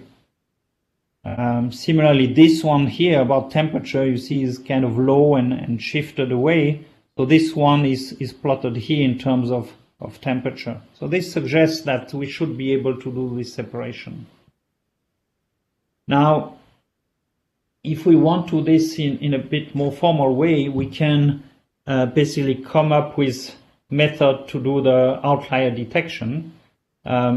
I won't go into the detail, but in a nutshell, to each curve y, we can associate this vector of mean outlyingness for the different variables of the curve and the variation of outlyingness. And essentially, we look for unusual point here. So we could compute a robust Malanobis distance based on, for example, a MCD covariance estimator. So we compute this distance, and then there are some results in the literature on the distribution of the tail of these distances, and we can use this with a cutoff to kind of identify unusual such point y that would correspond to unusual curve in the sample. So that's what we do in a nutshell. I'll skip this simulation, but maybe I'll just tell you a little bit about one result here, where the row represent different type of outlying curve. You see the red are the outlier. They are either just shifted in magnitude or they have different shapes and so on. This is this MS plot that we're proposing, the MO and VO, with this ellipsoid that is based on this robust Malanobis distance, and with a cutoff, and we can flag. So you see the one that are outside here, they are flagged in red, and they correspond to this unusual curve. And usually it works, not always. You see this blue point here is flagged as outlier. I mean, it's flagged as outlier, but in fact it's not an outlier here.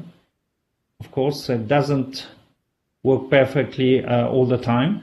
But compared to another method proposed in the literature, this functional outlier map, where they have also some kind of cutoff, well, it still works much better. You see here, sometimes all these blue points were not detected, but in fact they were generated as outlier in this simulation study. And if you do this 1,000 times and have box plot to look at how well you do, the first here in the detection, you want this to be high. In easy cases like that, this method, of course, kind of works, but in more difficult cases, this second method here in the literature doesn't work very well. Interestingly, if you look at the Baviet case, so this is Baviet where you have x1, x2. the red are the outline curve. Marginally, this is what is happening. So the gray curves are the kind of clean curve, and the red one are the unusual one. If we do this MS plot, we can do it in a bivalent fashion and flag this unusual curve in red, or marginally as well. Of course, we're doing better than this other method. But what is interesting is really if we do this 1,000 times and look at the proportion of correctly detected outliers, you want this to be high. Of course, with our MS plot, this is quite good compared to this alternative method.